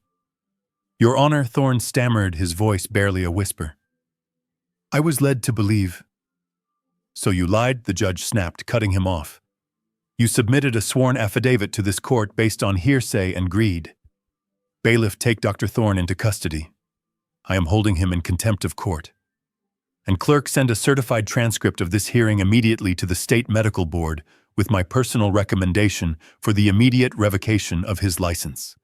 Get him out of my sight." 2 officers moved in on Thorne, grabbing him by the arms. Tyler watched in absolute horror as his star witness, the man he had bribed to seal my fate, was dragged out of the courtroom in handcuffs. Then Judge Sterling turned her gaze to Tyler. It was a look of pure disgust. "Mr. Sullivan," she said, "in 20 years on the bench, I have never seen such a flagrant, malicious abuse of the legal system. You did not come here to protect a vulnerable father. You came here to weaponize this court, to commit grand larceny. You tried to strip a competent citizen of his civil rights to cover your own gambling debts." Tyler tried to stand up, his hands shaking. "Your Honor, please, "Silence," she commanded, slamming her gavel down. "This petition for guardianship is dismissed with prejudice. That means you can never file it again. Furthermore, I am issuing a bench order for a full forensic investigation into your involvement with Dr. Thorne. If I find that money changed hands, I will personally hand the file to the district attorney for criminal prosecution." She looked at me, her expression softening just slightly. "Mr. Sullivan, you are free to go, and you have the apologies of this court." I nodded respectfully. "Thank you, Your Honor." The gavel banged one last time, sealing the verdict. Tyler turned pale, the color draining from his face until he looked like a wax figure melting under heat. He looked at me. For the first time in his life, there was no arrogance, no entitlement, no smug sense of superiority. There was only fear. Pure, unadulterated terror. He realized then that he hadn't just lost a lawsuit. He had kicked a hornet's nest thinking it was empty, and now he was realizing that the swarm was not only alive, but it was coming for him. I stood up, buttoned my jacket, and walked past him without a word. The air around him smelled of sweat and ruin. I didn't need to speak. The look in his eyes told me he finally understood that he had started a war he could never win. As the courtroom began to clear, the air was thick with the dust of my son's collapsed schemes. He sat frozen at the plaintiff's table, a statue of ruin in a cheap charcoal suit. His lawyer was already hurriedly packing his briefcase, eager to distance himself from a client who had just perjured himself into oblivion. Tyler stared at the empty space where his future used to be, his hands trembling on the polished wood. He didn't move when I approached him. He didn't flinch until I placed my hands on the edge of his table and leaned in, invading the personal space he had so desperately demanded just days ago. I brought my face close to his ear. I could smell the stale vodka sweating out of his pores, mixed with the acrid scent of fear. "You are worried about the perjury charge, Tyler." I whispered, my voice low and intimate, like a father telling a bedtime story. "But that is the least of your problems. You should be worrying about the forensic audit currently taking place at Technovation." His head snapped up. His eyes met mine, wide and bloodshot. The confusion was genuine. He had compartmentalized his life so thoroughly that he couldn't understand how the old man he tried to institutionalize knew about his corporate books. What he breathed. "How do you know about the audit?" "That is my business. You don't know anything about my business. I know everything," I replied, keeping my voice steady. "I know that for the last 18 months, you have been siphoning capital from the operating budget into offshore shell accounts. I know you classified your gambling losses as research and development expenses. $2,140,000, Tyler. That is the exact number you embezzled." He shook his head, denial his last refuge. "That is company money. It is between me and the angel investor. It has nothing to do with you. The board will handle it." I smiled. It was a cold, wolfish baring of teeth. "Who do you think the investor is, Tyler?" I asked softly. "Who is Zeus Capital? Did you really think a stranger would pour $50,000 a month into a startup that hasn't produced a single profitable product in 5 years? Did you think the world was just that kind?" The realization hit him like a physical blow. The color drained from his lips. He looked at me, really looked at me, and saw the truth he had been blind to for a decade. "It was you," he mouthed, the sound failing to escape his throat. "It was always you." "It was me," I confirmed.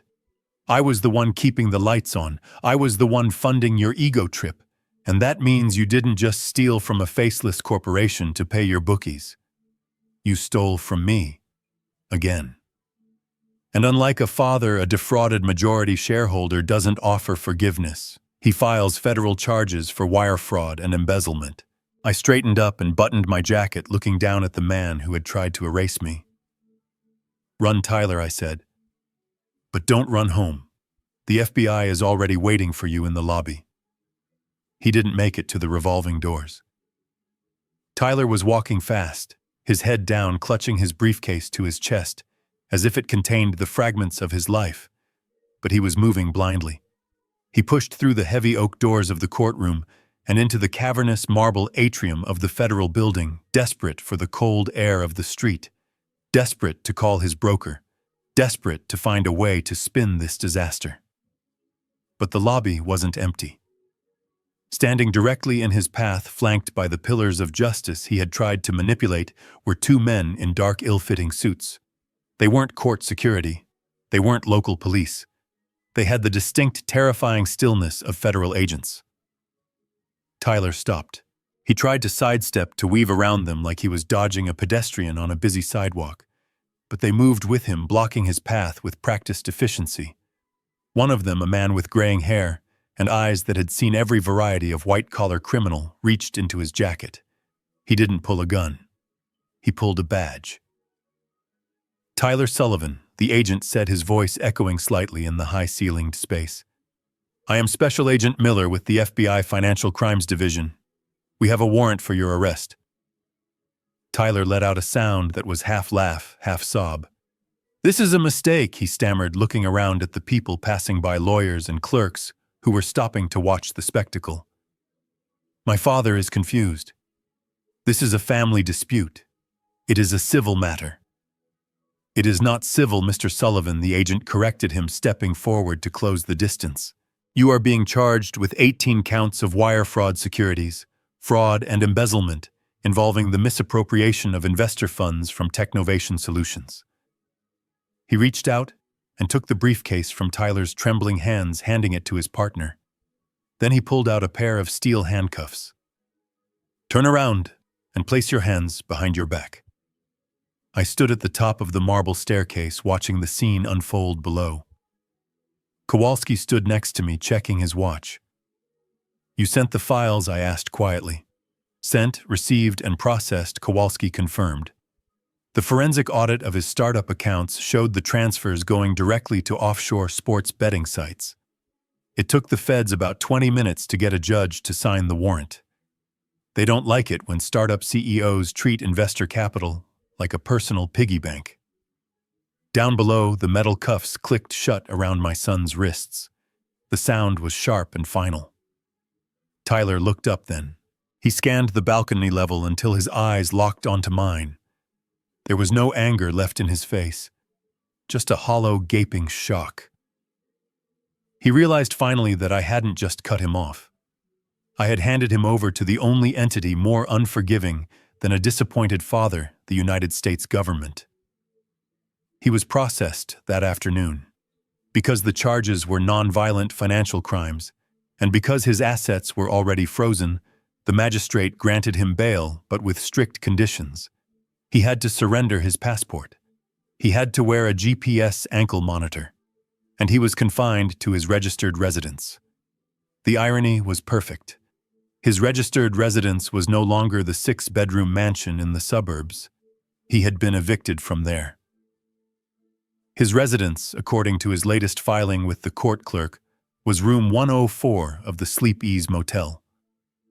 He walked out of the federal building 6 hours later, an electronic shackle strapped to his ankle, blinking a steady red light. He couldn't run. He couldn't hide.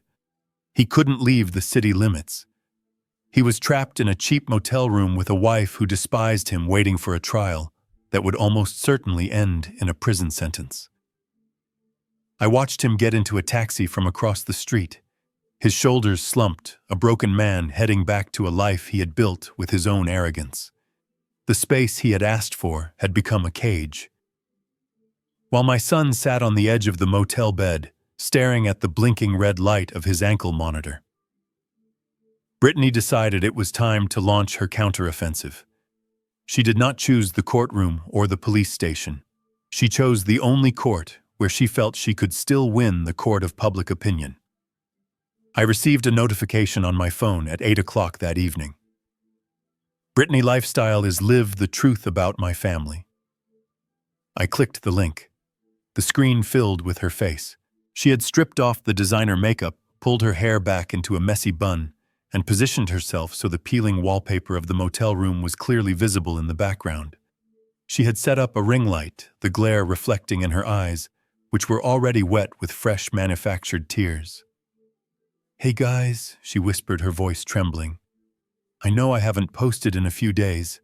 I know you are wondering where the haul videos are. But I can't pretend anymore. I can't keep living this lie. The viewer count skyrocketed. 5,000. 10,000. People love a car crash, especially when the driver is someone they secretly envy. My husband and I are safe for now, she continued, wiping her nose with a tissue. But we are currently in hiding. We had to flee our home. My father-in-law.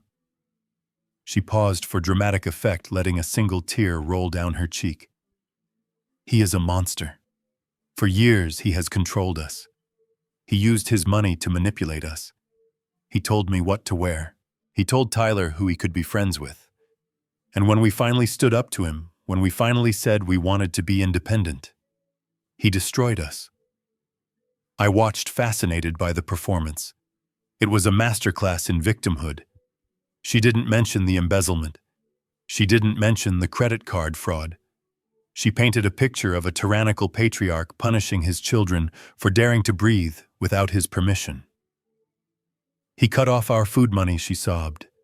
He locked us out of our house in the middle of winter. He used his connections to frame Tyler for crimes he didn't commit.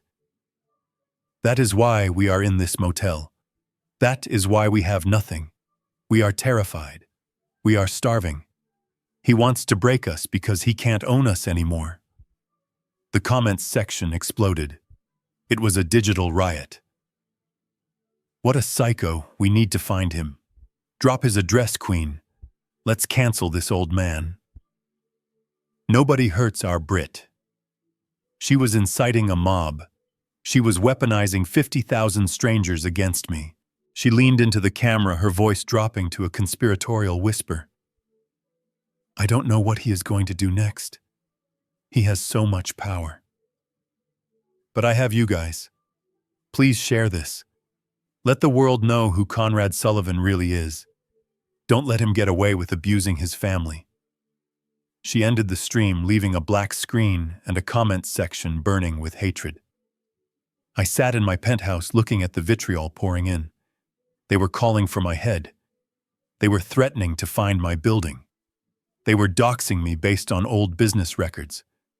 Brittany thought she had just nuked my reputation. She thought she had won the narrative war, but she had made a critical, fatal error. She had assumed that I cared about the opinions of strangers. And more importantly, she had assumed that her followers were loyal to her person rather than her lifestyle. She had built her entire brand on aspiration, on the illusion of wealth. By exposing her poverty, she hadn't just attacked me. She had shattered the mirror her fans used to look at themselves. And she had done something else. She had made specific, verifiable claims about financial abuse on a public platform. She had called me a criminal. That wasn't just drama. That was defamation per se. And unlike the court of public opinion, the court of law required evidence.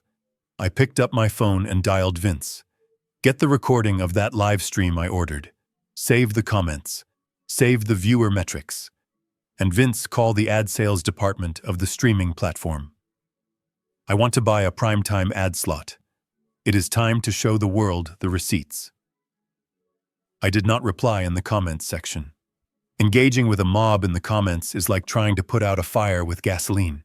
It only creates more heat and noise. I understood something that Brittany did not. She understood attention, but I understood distribution. She was broadcasting from a free account, begging for views. I was a man who could buy the airwaves she was broadcasting on. I contacted the advertising sales division of the platform she was using. I didn't want a standard slot. I wanted a total takeover.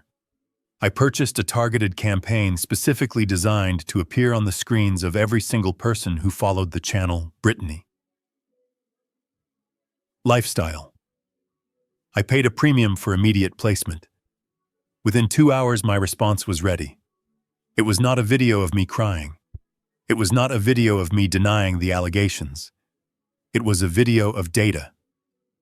The ad began with a black screen and a single sentence in white text. The cost of starvation. Then the scrolling began. It was a high-definition video capture of my bank statements from the last 10 years, filtered to show only the sub-accounts linked to Brittany's debit card. The numbers rolled up the screen like the credits of a movie, relentless and undeniable. January 14th. Hermes Birkin bag, ostrich leather, $28,000, paid by Conrad Sullivan. March 3rd. First-class tickets to the Maldives, $16,000, paid by Conrad Sullivan. The scroll accelerated. It showed the $3,000 dinners. It showed the weekly spa treatments that cost more than most people's rent. It showed the invoices for the personal stylist, the dog walker, the sommelier.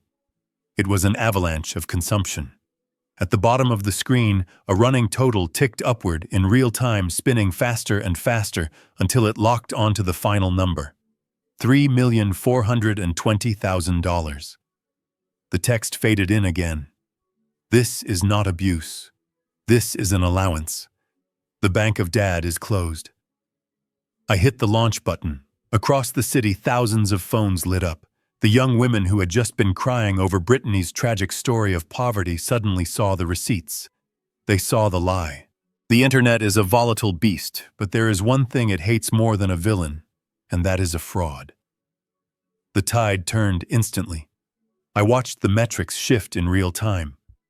The comments on her original video stopped being supportive and started becoming vicious interrogations.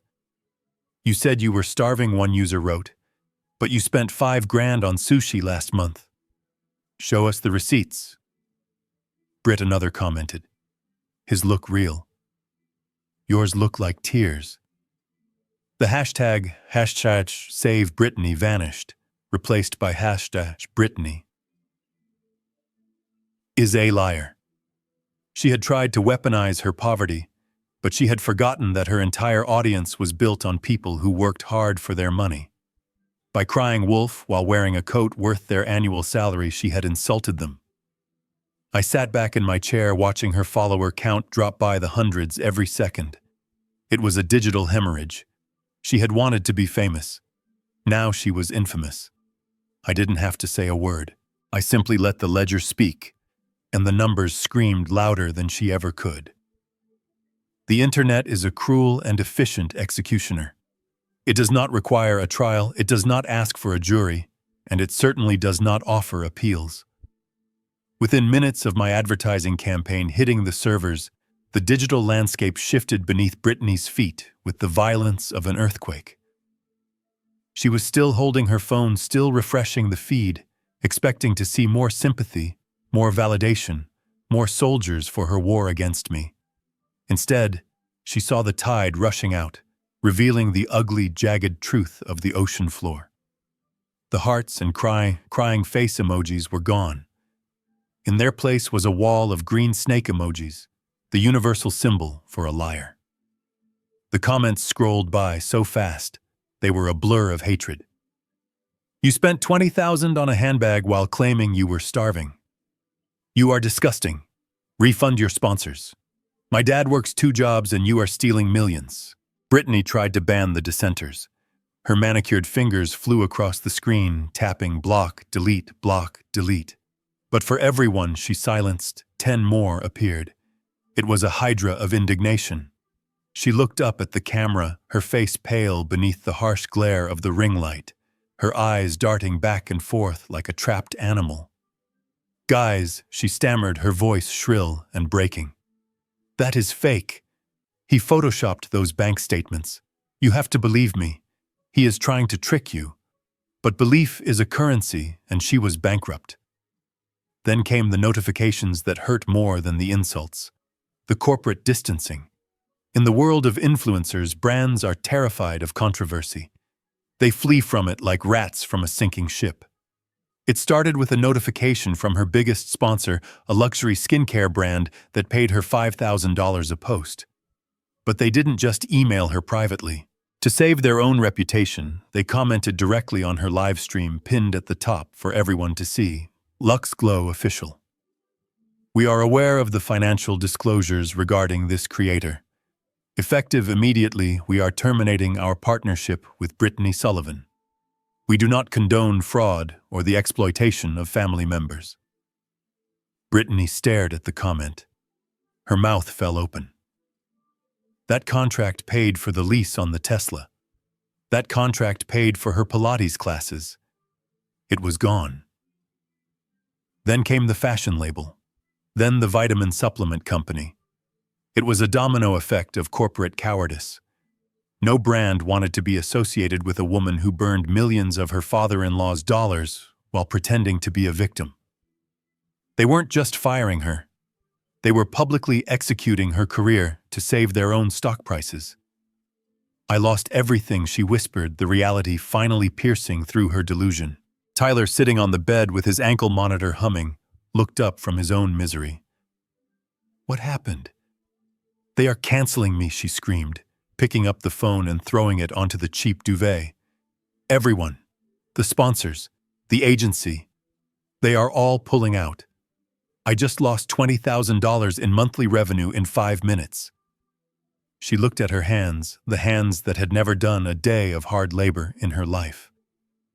She realized then that her influence, her power, her entire identity was just a digital rental, and the landlord had just changed the locks. She wasn't an influencer anymore. She was just an unemployed woman in a dirty motel room with a criminal husband and a very angry public. The screen of her phone lying face up on the bed continued to buzz with the vibrations of 1,000 strangers laughing at her demise. Tyler sat on the edge of the stained bathtub in the motel room, the only place he could find a moment of quiet away from Brittany's sobbing. The air was thick with the smell of mildew and desperation. He looked at the ankle monitor strapped to his leg, its green light pulsing in the dim room, a constant reminder of how far he had fallen. But Tyler Sullivan was not a man who accepted defeat.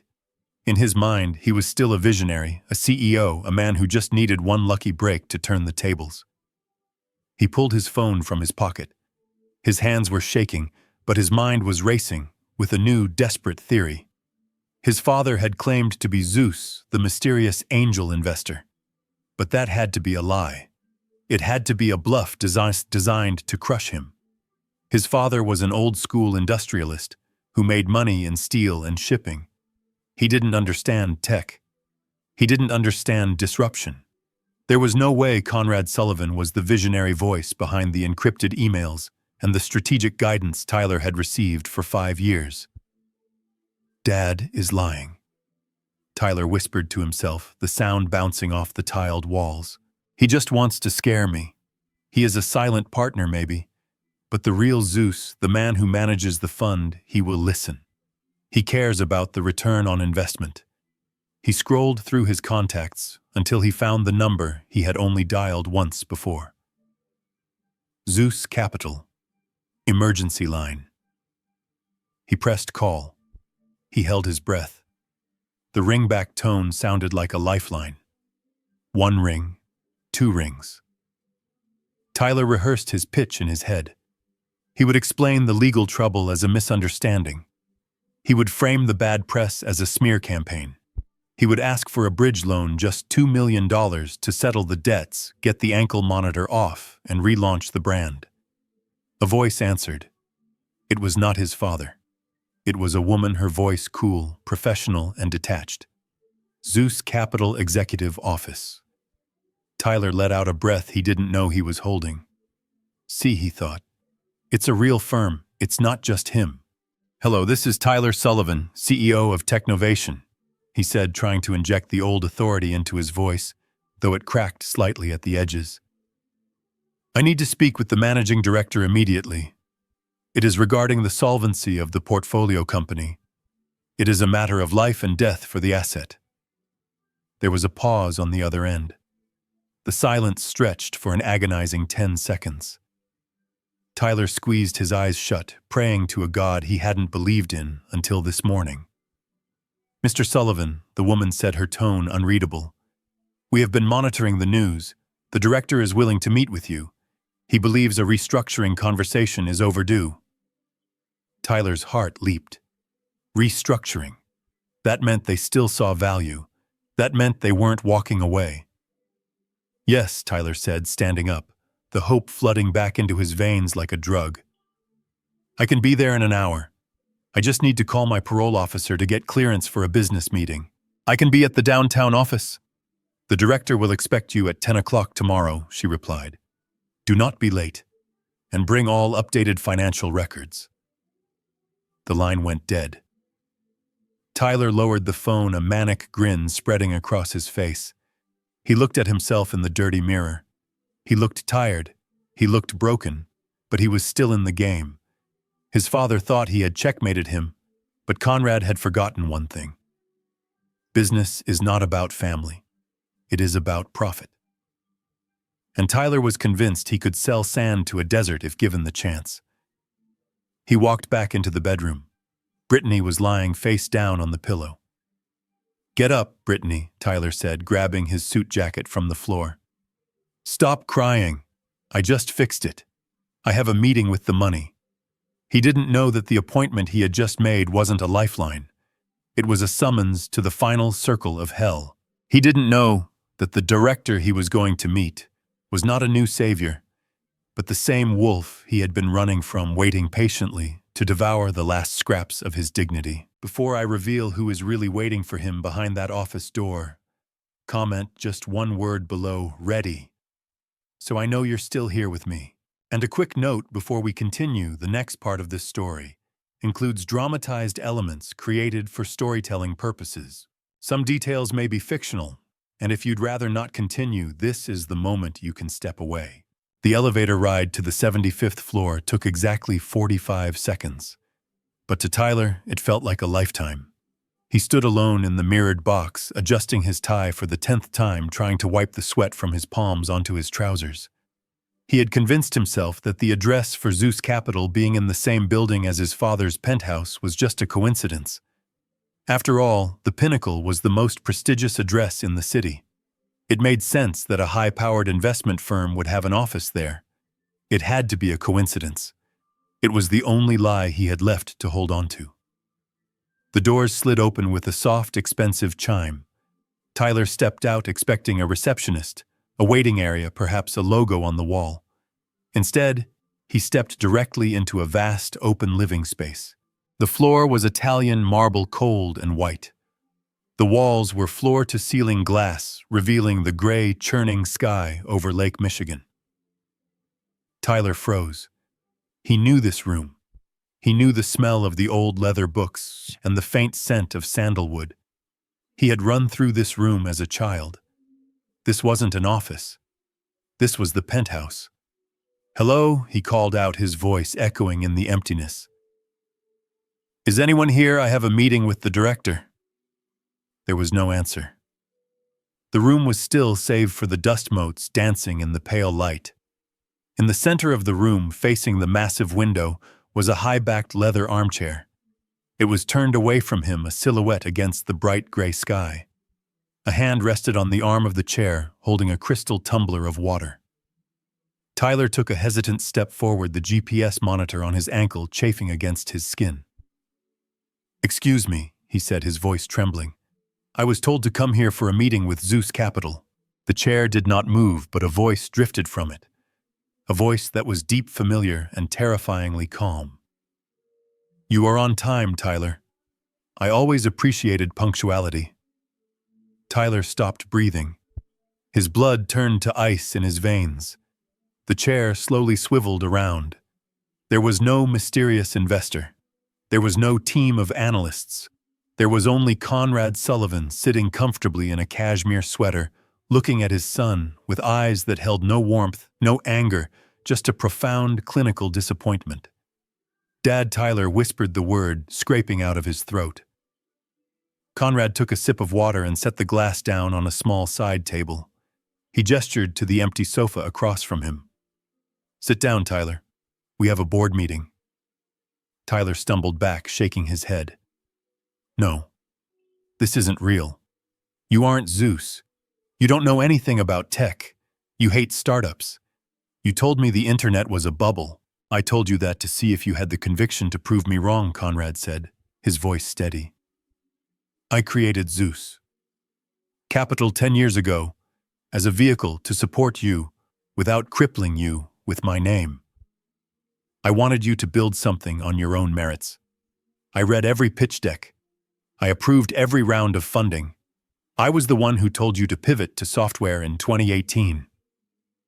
Tyler fell onto the sofa, his legs giving out.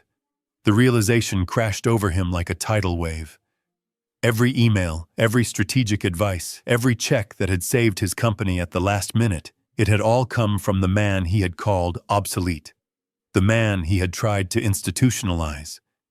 "You." Tyler gasped, tears welling in his eyes. "You gave me the money." Conrad leaned forward, his expression hardening. "I gave you a shovel, Tyler. I hoped you would use it to build a foundation. Instead, you used it to dig a hole. And now we have reached the bottom." The room was quiet, but it was the silence of a funeral parlor, not a library. I picked up a thin blue folder from the side table and slid it across the marble surface toward Tyler. It moved with a hiss, stopping just inches from his trembling hands. He looked at it as if it were a loaded gun. In many ways, it was. Inside that folder were the dissolution papers for Technovation Solutions, drawn up by the finest corporate attorneys in Chicago. As the majority shareholder and the holder of the convertible debt, I am exercising my right to call the loan, I said, my voice devoid of the fatherly warmth he was probably hoping for. Technovation is insolvent, Tyler. The burn rate is sustainable only because I have been sustaining it. But Zeus Capital is closing its position. Effective immediately, we are ceasing all operations. Tyler looked up, his face pale and slick with sweat. You can't do that, he stammered, his voice rising in panic. We are on the verge of a breakthrough. The version 2 update is going to change everything. If you pull the funding now, the company dies. You lose your investment. You lose millions. I didn't blink. I have already lost millions, Tyler. I lost them the moment I thought money could buy you character. This isn't an investment anymore. It is a hemorrhage. And today I am applying the tourniquet. He stood up, pacing frantically in the small space between the sofa and the window. But I am the CEO. You can't just fire me. I am the face of the brand. I have interviews scheduled next week. I have a keynote speech at the Tech Summit. What am I supposed to tell them? Tell them the truth. I said, leaning back in my chair. Tell them that your seed funding has dried up because of gross mismanagement and embezzlement. Tell them that the genius CEO was actually just a boy spending his allowance on sports cars and validation. Tyler stopped pacing. The cruelty of the truth seemed to physically strike him. He looked at the city outside the skyline he thought he had conquered. He realized that without the invisible hand of Zeus holding him up, he wasn't a titan of industry. He was just another unemployed man in a suit he couldn't afford. But what about the debts? He whispered, his voice cracking. The corporate credit lines, the office lease, the vendors. If we liquidate, who pays them? The company pays them by selling off its assets, I explained calmly. The servers, the furniture, the intellectual property, whatever that is actually worth. And whatever is left unpaid, Tyler, falls on you. You signed personal guarantees for those loans. You didn't read the fine print because you thought the money would never stop. I watched him crumble. The arrogant posture, the tilted chin, the sneer of superiority, it all melted away, leaving a terrified child. He fell back onto the sofa, burying his face in his hands. He wasn't crying for the employees who would lose their jobs. He wasn't crying for the product. He was crying because the costume had been ripped off. The play was over. The lights were coming on, and there was no applause, only the crushing weight of reality. I took a pen from my pocket and placed it on top of the blue folder. Sign the voluntary dissolution. Tyler, it is the only way to avoid a forced bankruptcy that will ban you from running a public company for a decade. Do the one professional thing you have ever done in your life. End it with dignity. He reached for the pen, his hand shaking so violently he could barely hold it. He signed his name. With that scratch of ink, the myth of Tyler Sullivan, the tech genius, was dead. I took the folder back. The rescue mission was complete. Now the rehabilitation could begin. The door to room 104 hit the wall with a hollow thud as Tyler stumbled inside. The cheap motel room was stiflingly hot, smelling of stale pizza and despair. Brittany was sitting on the edge of the unmade bed, surrounded by the wreckage of her luggage. She looked up, her eyes wide with a manic, fragile hope. She saw Tyler's empty hands. She saw the defeat etched into the slump of his shoulders. She didn't see a savior. She saw a dead end. Did you get it? She asked, her voice tight and high. Did the investor give us the bridge loan? Can we leave this place? Tyler laughed. It was a dry, broken sound that sounded like glass grinding together. He didn't look at her. He walked to the mini fridge and pulled out a bottle of water, cracking the plastic cap. There is no investor, Brittany, he said, staring at the wall. There is no Zeus Capital. It was him. It was always him. My father was the one funding the company. He just fired me. He liquidated everything. It is over. We have zero. The silence that followed was heavy enough to crush bone. Brittany stood up slowly, her face twisted, transforming from anxiety into a mask of pure, unadulterated hatred. The illusion she had married the golden ticket she thought she had secured had just evaporated. "You lied to me," she screamed, grabbing a heavy glass ashtray from the nightstand and hurling it across the room. It shattered against the wall inches from Tyler's head. "You told me you were a genius. You told me you built that company. You are nothing but a fraud. Tyler, a pathetic daddy's boy." Fraud, Tyler spun around, his own rage finally boiling over. He had lost his company, his freedom, and his pride, and he wasn't going to take it from her anymore. "I am the fraud," he shouted, advancing on her. "You spent $3 million on clothes, Brittany. $3 million. You didn't love me. You loved the credit limit. You pushed me to fight him. You told me to cut him off. You said we didn't need him. This is your fault. Don't you dare blame me," she shrieked, clawing at his face. "I made you look successful. I built the brand. You are the one who embezzled money to gamble on sports. You are the criminal. I should have left you years ago." The argument descended into chaos. They weren't just fighting. They were tearing each other apart, verbalizing every resentment they had swallowed for 5 years. Brittany grabbed her suitcase, trying to drag it to the door, screaming that she was leaving him. Tyler grabbed her arm, shouting that she wasn't going anywhere with the jewelry he had paid for. They wrestled over the bag, knocking over the lamp, crashing into the thin drywall. It wasn't a fight between husband and wife. It was two drowning rats climbing over each other to breathe. Suddenly, the room was bathed in flashing red and blue light. The wail of a siren cut through their screaming. Someone in the next room, tired of the noise and the violence, had called the police. Heavy fists pounded on the door. "Police, open up," Tyler and Brittany froze. The door swung open, revealing 2 uniformed officers with hands on their holsters. They saw the overturned lamp. They saw the shattered glass. They saw the scratch marks on Tyler's face and the wild look in Brittany's eyes. "Separate," the officer commanded, stepping into the room. "Hands where I can see them." They were dragged out of the room, not in handcuffs this time, but in shame. The other motel guests stood on the balcony smoking cigarettes and watching the show. Tyler stood by the squad car, panting, while Brittany sobbed hysterically to the other officer, claiming she was the victim. It was the absolute bottom. They had lost their money, their home, and their reputation. Now, in the harsh glare of the police lights, they had finally lost each other. The federal courthouse was a fortress of gray stone that seemed to suck the warmth right out of the air.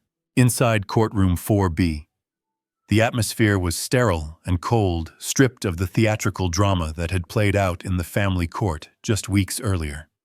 This was not a place for emotional pleas or manufactured narratives. This was a place of arithmetic.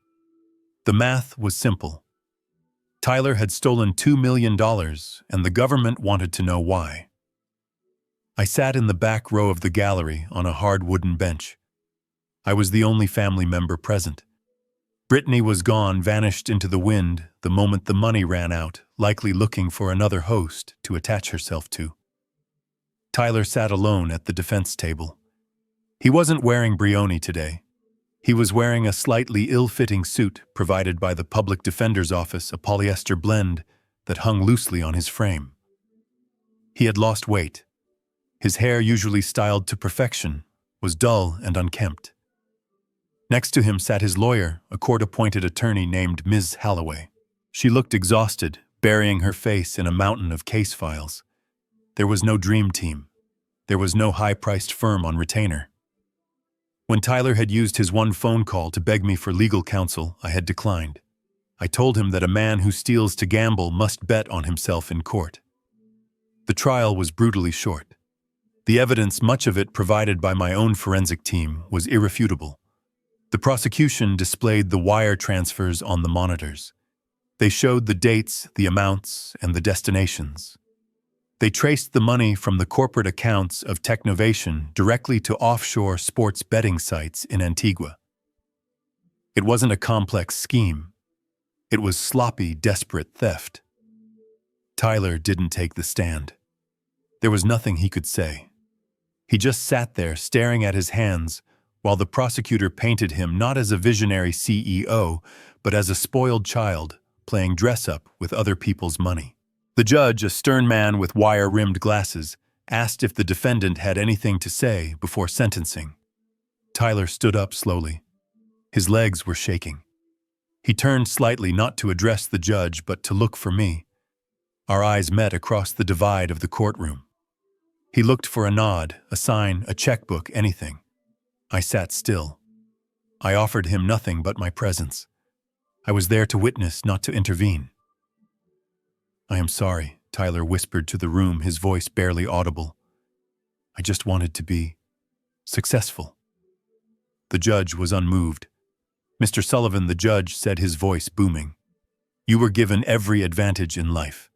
You had education, opportunity, and capital. Instead of building something, you chose to defraud investors and embezzle funds to feed a gambling addiction. This court finds no reason for leniency." The gavel did not slam this time. It came down with a dull, heavy thud. "I sentence you to 60 months in a federal correctional institution, followed by 3 years of supervised release. You are also ordered to pay full restitution of $2.1 million. Custody is effective immediately." 2 marshals moved in behind Tyler. They didn't rough him up. They simply instructed him to place his hands behind his back. I watched as the steel cuffs locked around his wrists. He didn't fight. He didn't scream. He looked like a man waking up from a long, feverish dream into a cold, hard morning. As they led him away through the side door, he didn't look back at me again. He kept his head down, accepting the weight of the consequences I had finally allowed to fall upon him. The door clicked shut, and for the first time in 32 years, I was truly alone. And for the first time in 32 years, my son had a chance to become a man. The visiting room of the Federal Correctional Facility smelled of industrial strength, bleach, and despair. It was a cold, sterile box painted in a shade of institutional beige that seemed designed to drain the hope out of anyone who entered. I sat on a bolted-down metal stool, my hands resting on the scratched stainless steel table, waiting. I had left my phone, my watch, and my dignity in a locker outside. In here, I wasn't a millionaire. I was just visitor number 4 for inmate number 79201. When the heavy steel door buzzed open, my breath caught in my throat. Tyler shuffled in. The transformation was horrifying. Gone were the tailored Italian suits, the silk ties, and the manicured hair. In their place was a baggy, faded orange jumpsuit that hung off his frame.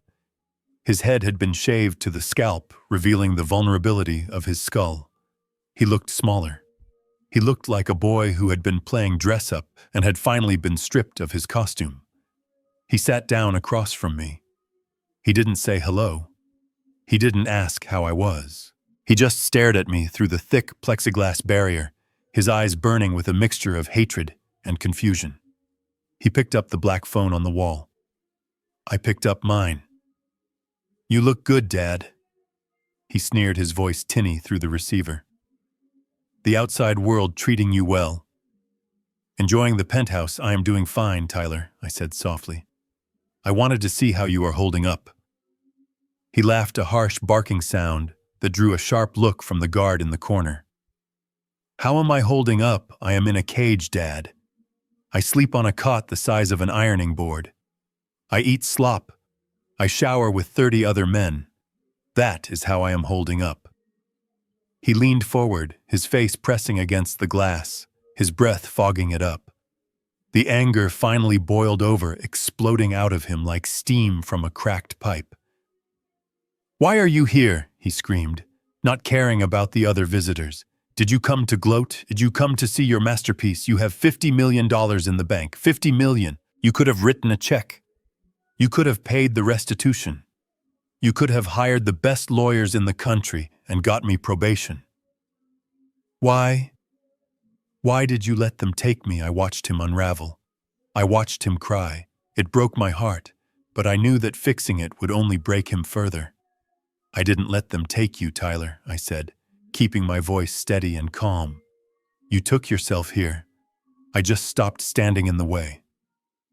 That is bullshit, he yelled, slamming his fist against the glass. You have the money. You could have saved me. What kind of father has $50 million and lets his only son rot in prison? The kind of father who loves you enough to let you become a man, I replied. Tyler froze.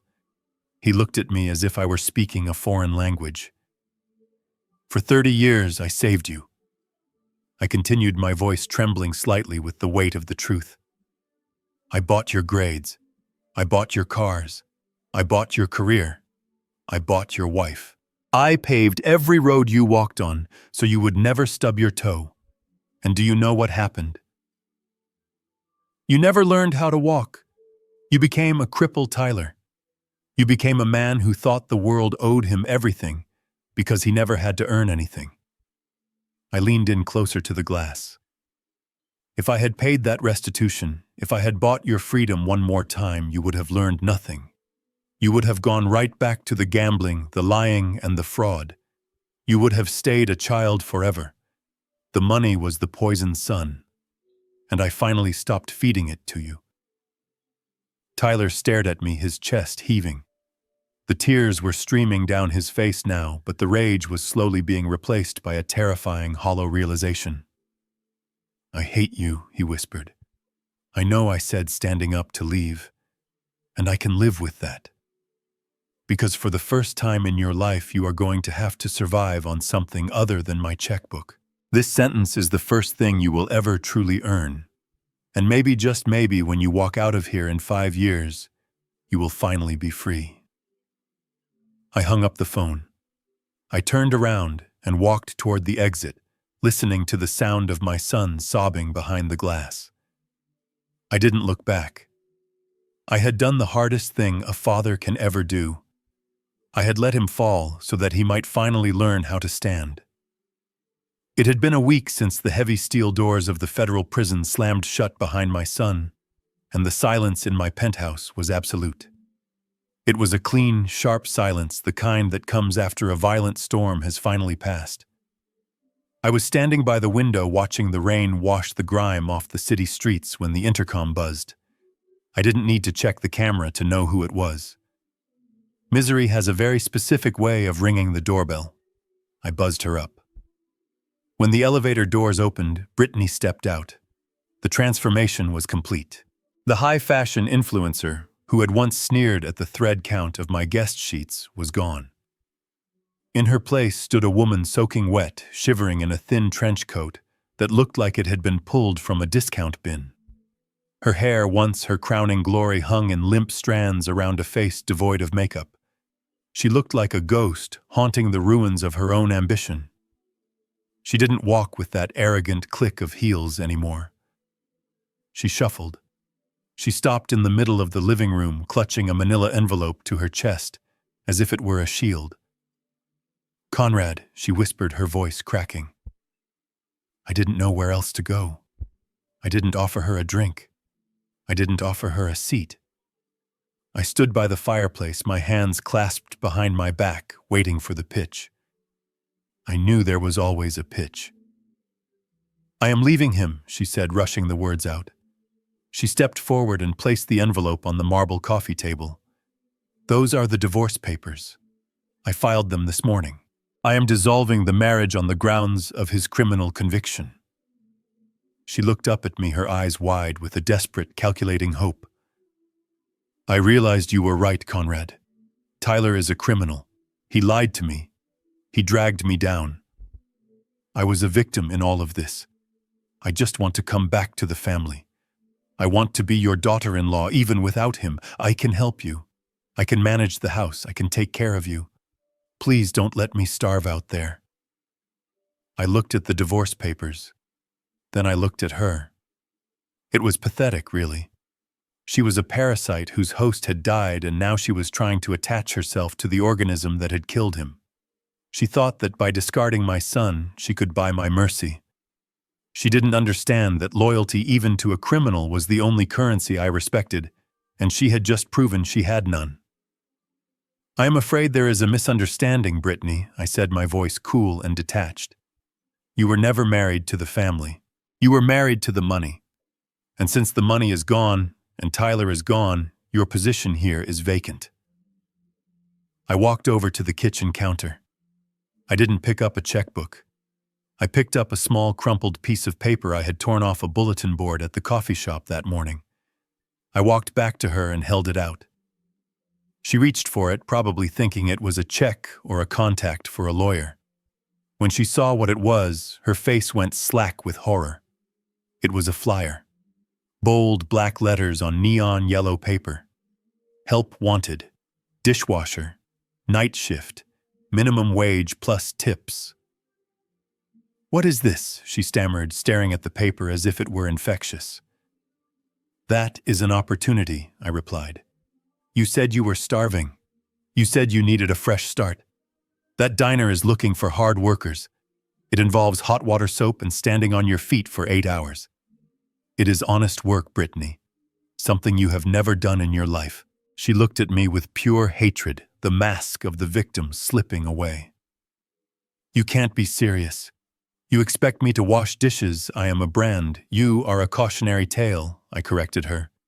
And this is my final piece of investment advice. Take the job. The tips are cash, and they don't ask for references. I pointed to the elevator. The doors slid open, waiting to take her back down to the street level, back to the reality she had tried so hard to escape. She crushed the flyer in her hand, threw it on the floor, and stormed out. Her sobbing echoing in the hallway. I watched the numbers on the elevator descend. Ground floor. I bent down, picked up the flyer, and smoothed it out on the table. It was a good offer. It was a shame she wasn't smart enough to take it. The ink on the contract was still wet when I handed the pen back to the buyer.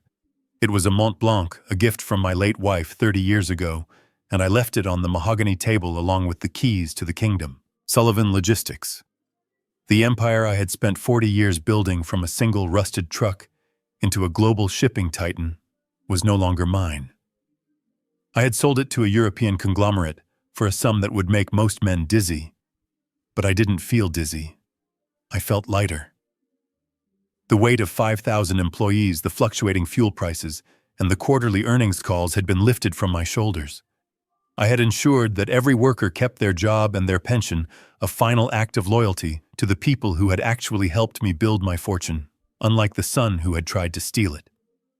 The sale of the company was just the beginning of the purge. Next came the penthouse.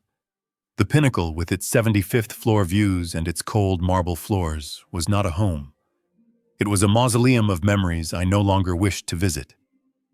I called the most aggressive real estate broker in the city and told her I wanted it gone within the month.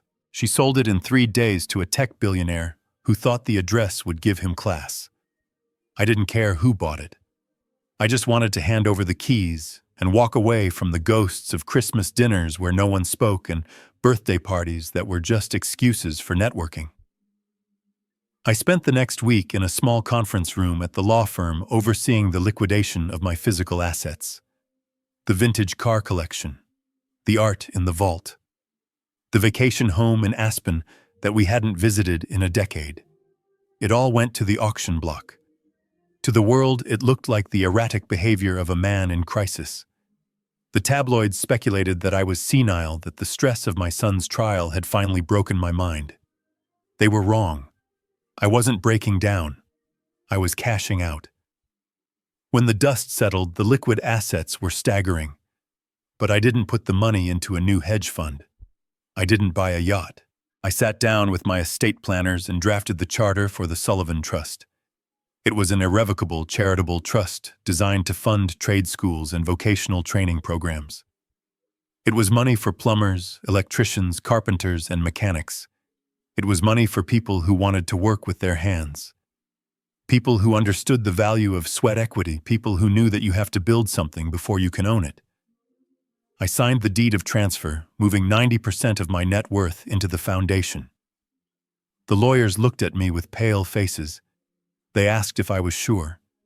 They asked if I wanted to leave a trust for Tyler, perhaps a small stipend for when he was released. I looked at them and shook my head. No. I have already given him the most valuable thing I possess. I gave him consequences. I kept a single bank account for myself, funded with enough cash to live comfortably, but simply for the rest of my days. I didn't need the billions. The money had become a poison in my bloodline, infecting my son and attracting parasites like Brittany. By giving it away, I was extracting the venom. I walked out of the law firm carrying a single leather duffel bag. It contained 2 changes of clothes, a few books, and a photo of my wife. I stood on the sidewalk looking at the city skyline one last time. I was no longer a titan of industry. I was no longer a target. I was just a man finally free from the golden handcuffs I had forged for myself. The sun hangs low over the rolling hills of Val d'Orcia, casting long golden shadows across the rows of Sangiovese vines that stretch out like the lines of a well-written poem. The air here smells different than it did in Chicago. It smells of rosemary dry earth and the sweet, heavy scent of ripening grapes. I am sitting at a long, rough-hewn oak table under a pergola covered in wisteria, the kind of table that has absorbed a century of wine spills and laughter. 6 months ago, my view was a wall of steel and glass, and my schedule was a prison of 15-minute intervals. Today, my only appointment was with the sunset, and I am right on time. I am not alone. For the first time in decades, the people sitting around me are not there because they want a job or a loan or a favor. They are here because we share a passion for the work. To my left is Matteo, an old man with hands like tree bark, who has tended this vineyard since before I made my first million. We argue affectionately about the weather and the soil almost every day. He treats me not as a titan of industry, but as a novice farmer who still has a lot to learn about the temperamental nature of the earth. Across from me are 3 young people who remind me of who I used to be before the money complicated everything.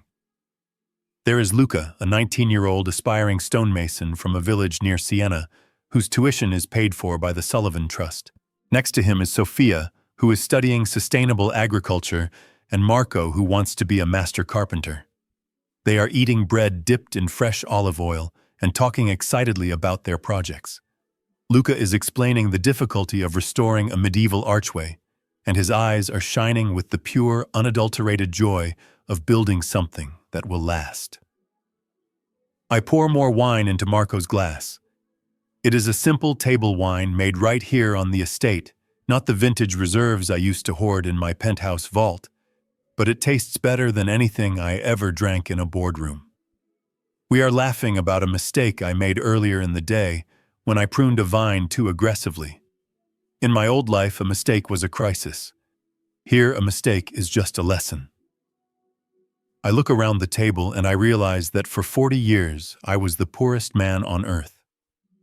I had billions in the bank, but I was bankrupt in connection. I had a son who wanted my death, and a social circle that wanted my net worth. Now I have a vineyard I don't technically own, and a group of kids who call me Mr. Conrad instead of Sir. I take a sip of wine and listen to the crickets beginning their evening chorus.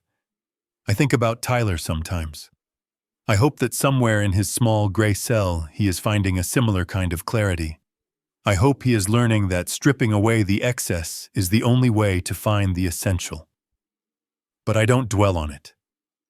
I turn back to Sophia, who is asking me about supply chains.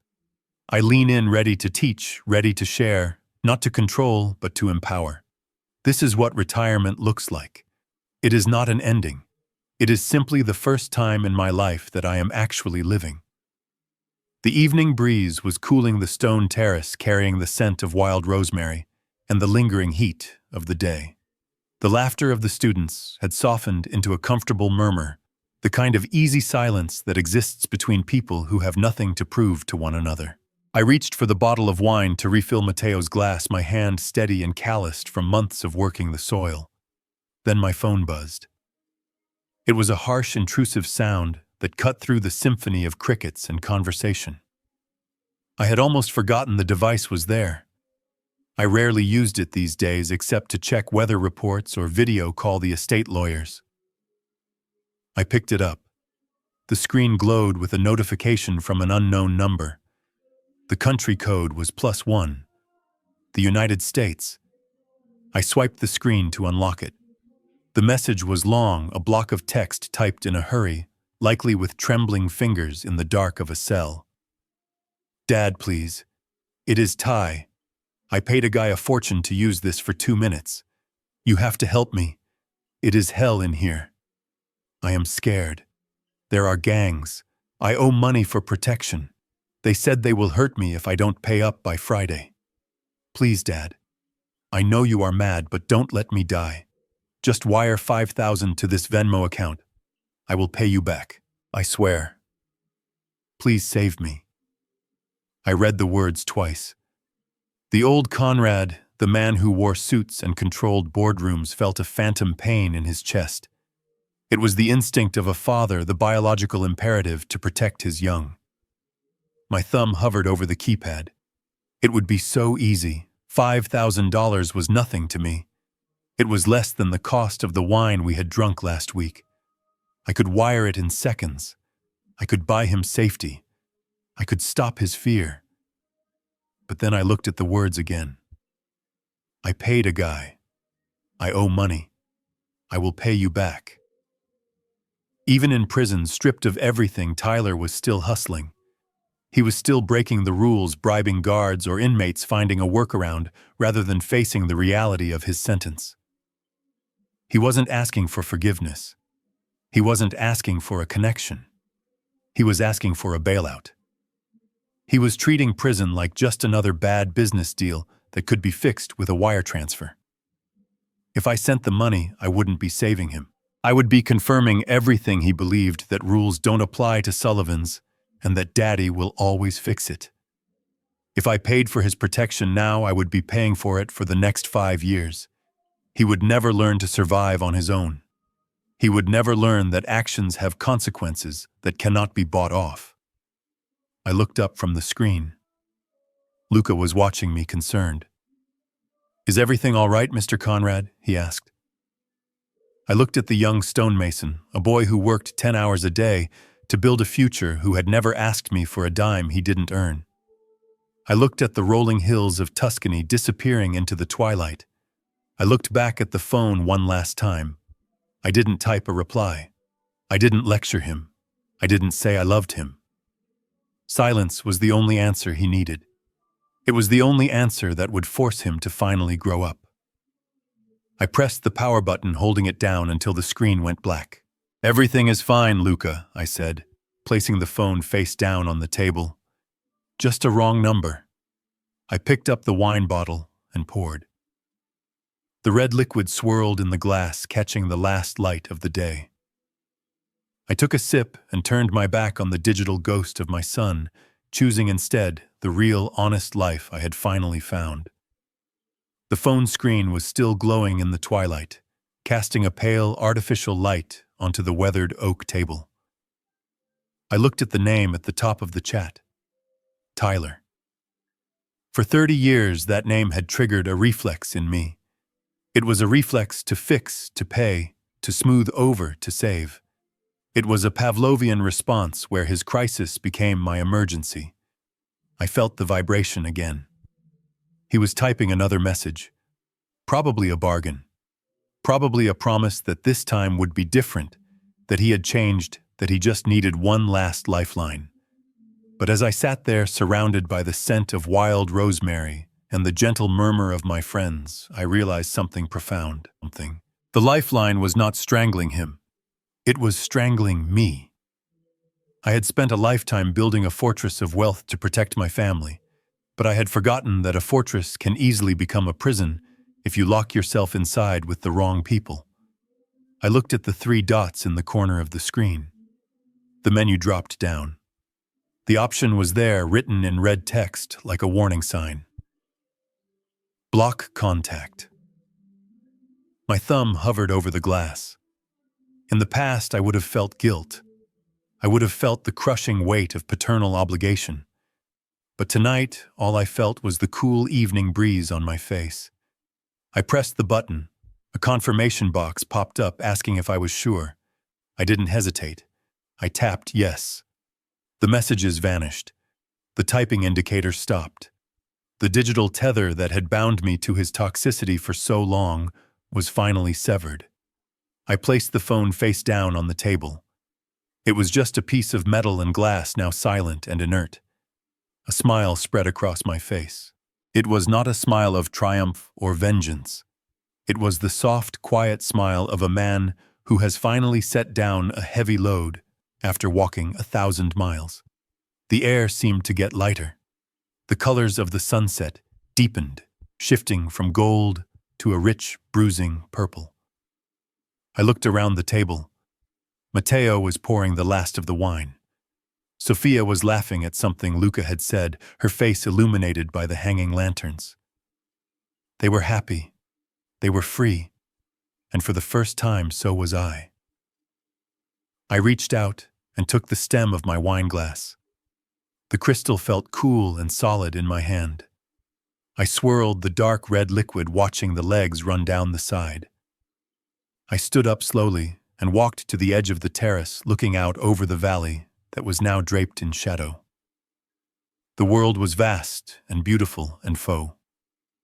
The tragedy of Tyler Sullivan teaches us a harsh but necessary truth. Money can build an empire, but it cannot build character. By constantly shielding his son from consequences, Conrad wasn't protecting him. He was preventing him from growing. True love isn't about solving every problem with a checkbook. It is about having the courage to let someone fall so they can learn how to stand. Ultimately, the story reminds us that peace is the most expensive luxury of all. You can't buy it, but you can secure it by setting boundaries. Protecting your energy is your highest responsibility. What is the hardest boundary you have ever had to set with a loved one? Share your story in the comments below. The first time I wasn't trying to buy it or control it. I was just existing in it. I raised my glass to the horizon, to the silence, to the future that was finally mine.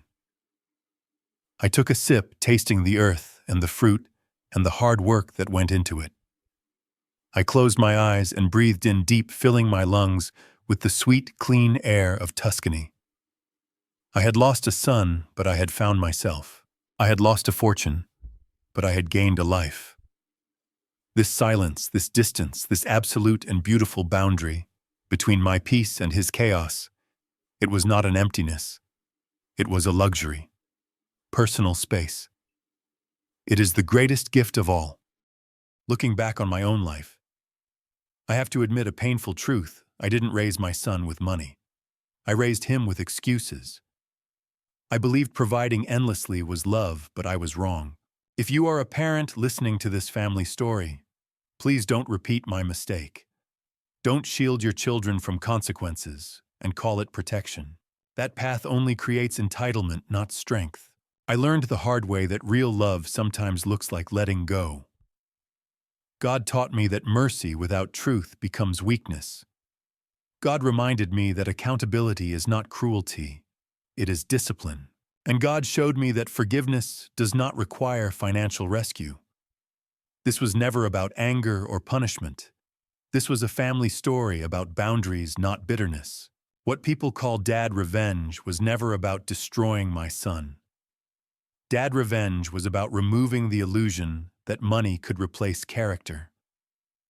Dad revenge was choosing integrity over guilt. And dad revenge was trusting God to handle what I could no longer fix myself. This family story didn't end with reconciliation, but it ended with clarity. And clarity is sometimes the greatest mercy God can offer. If this family story resonated with you, I invite you to reflect honestly on your own boundaries. Have you ever loved someone so much that you accidentally helped them become someone they shouldn't be? Please leave a comment, share this story with someone who needs it, and subscribe to the channel for more real-life lessons like this. Thank you sincerely for watching until the very end. And one final note: upcoming stories may include dramatized or fictional elements created for educational purposes. If that's not for you, feel free to exit now and choose content that better fits your preferences.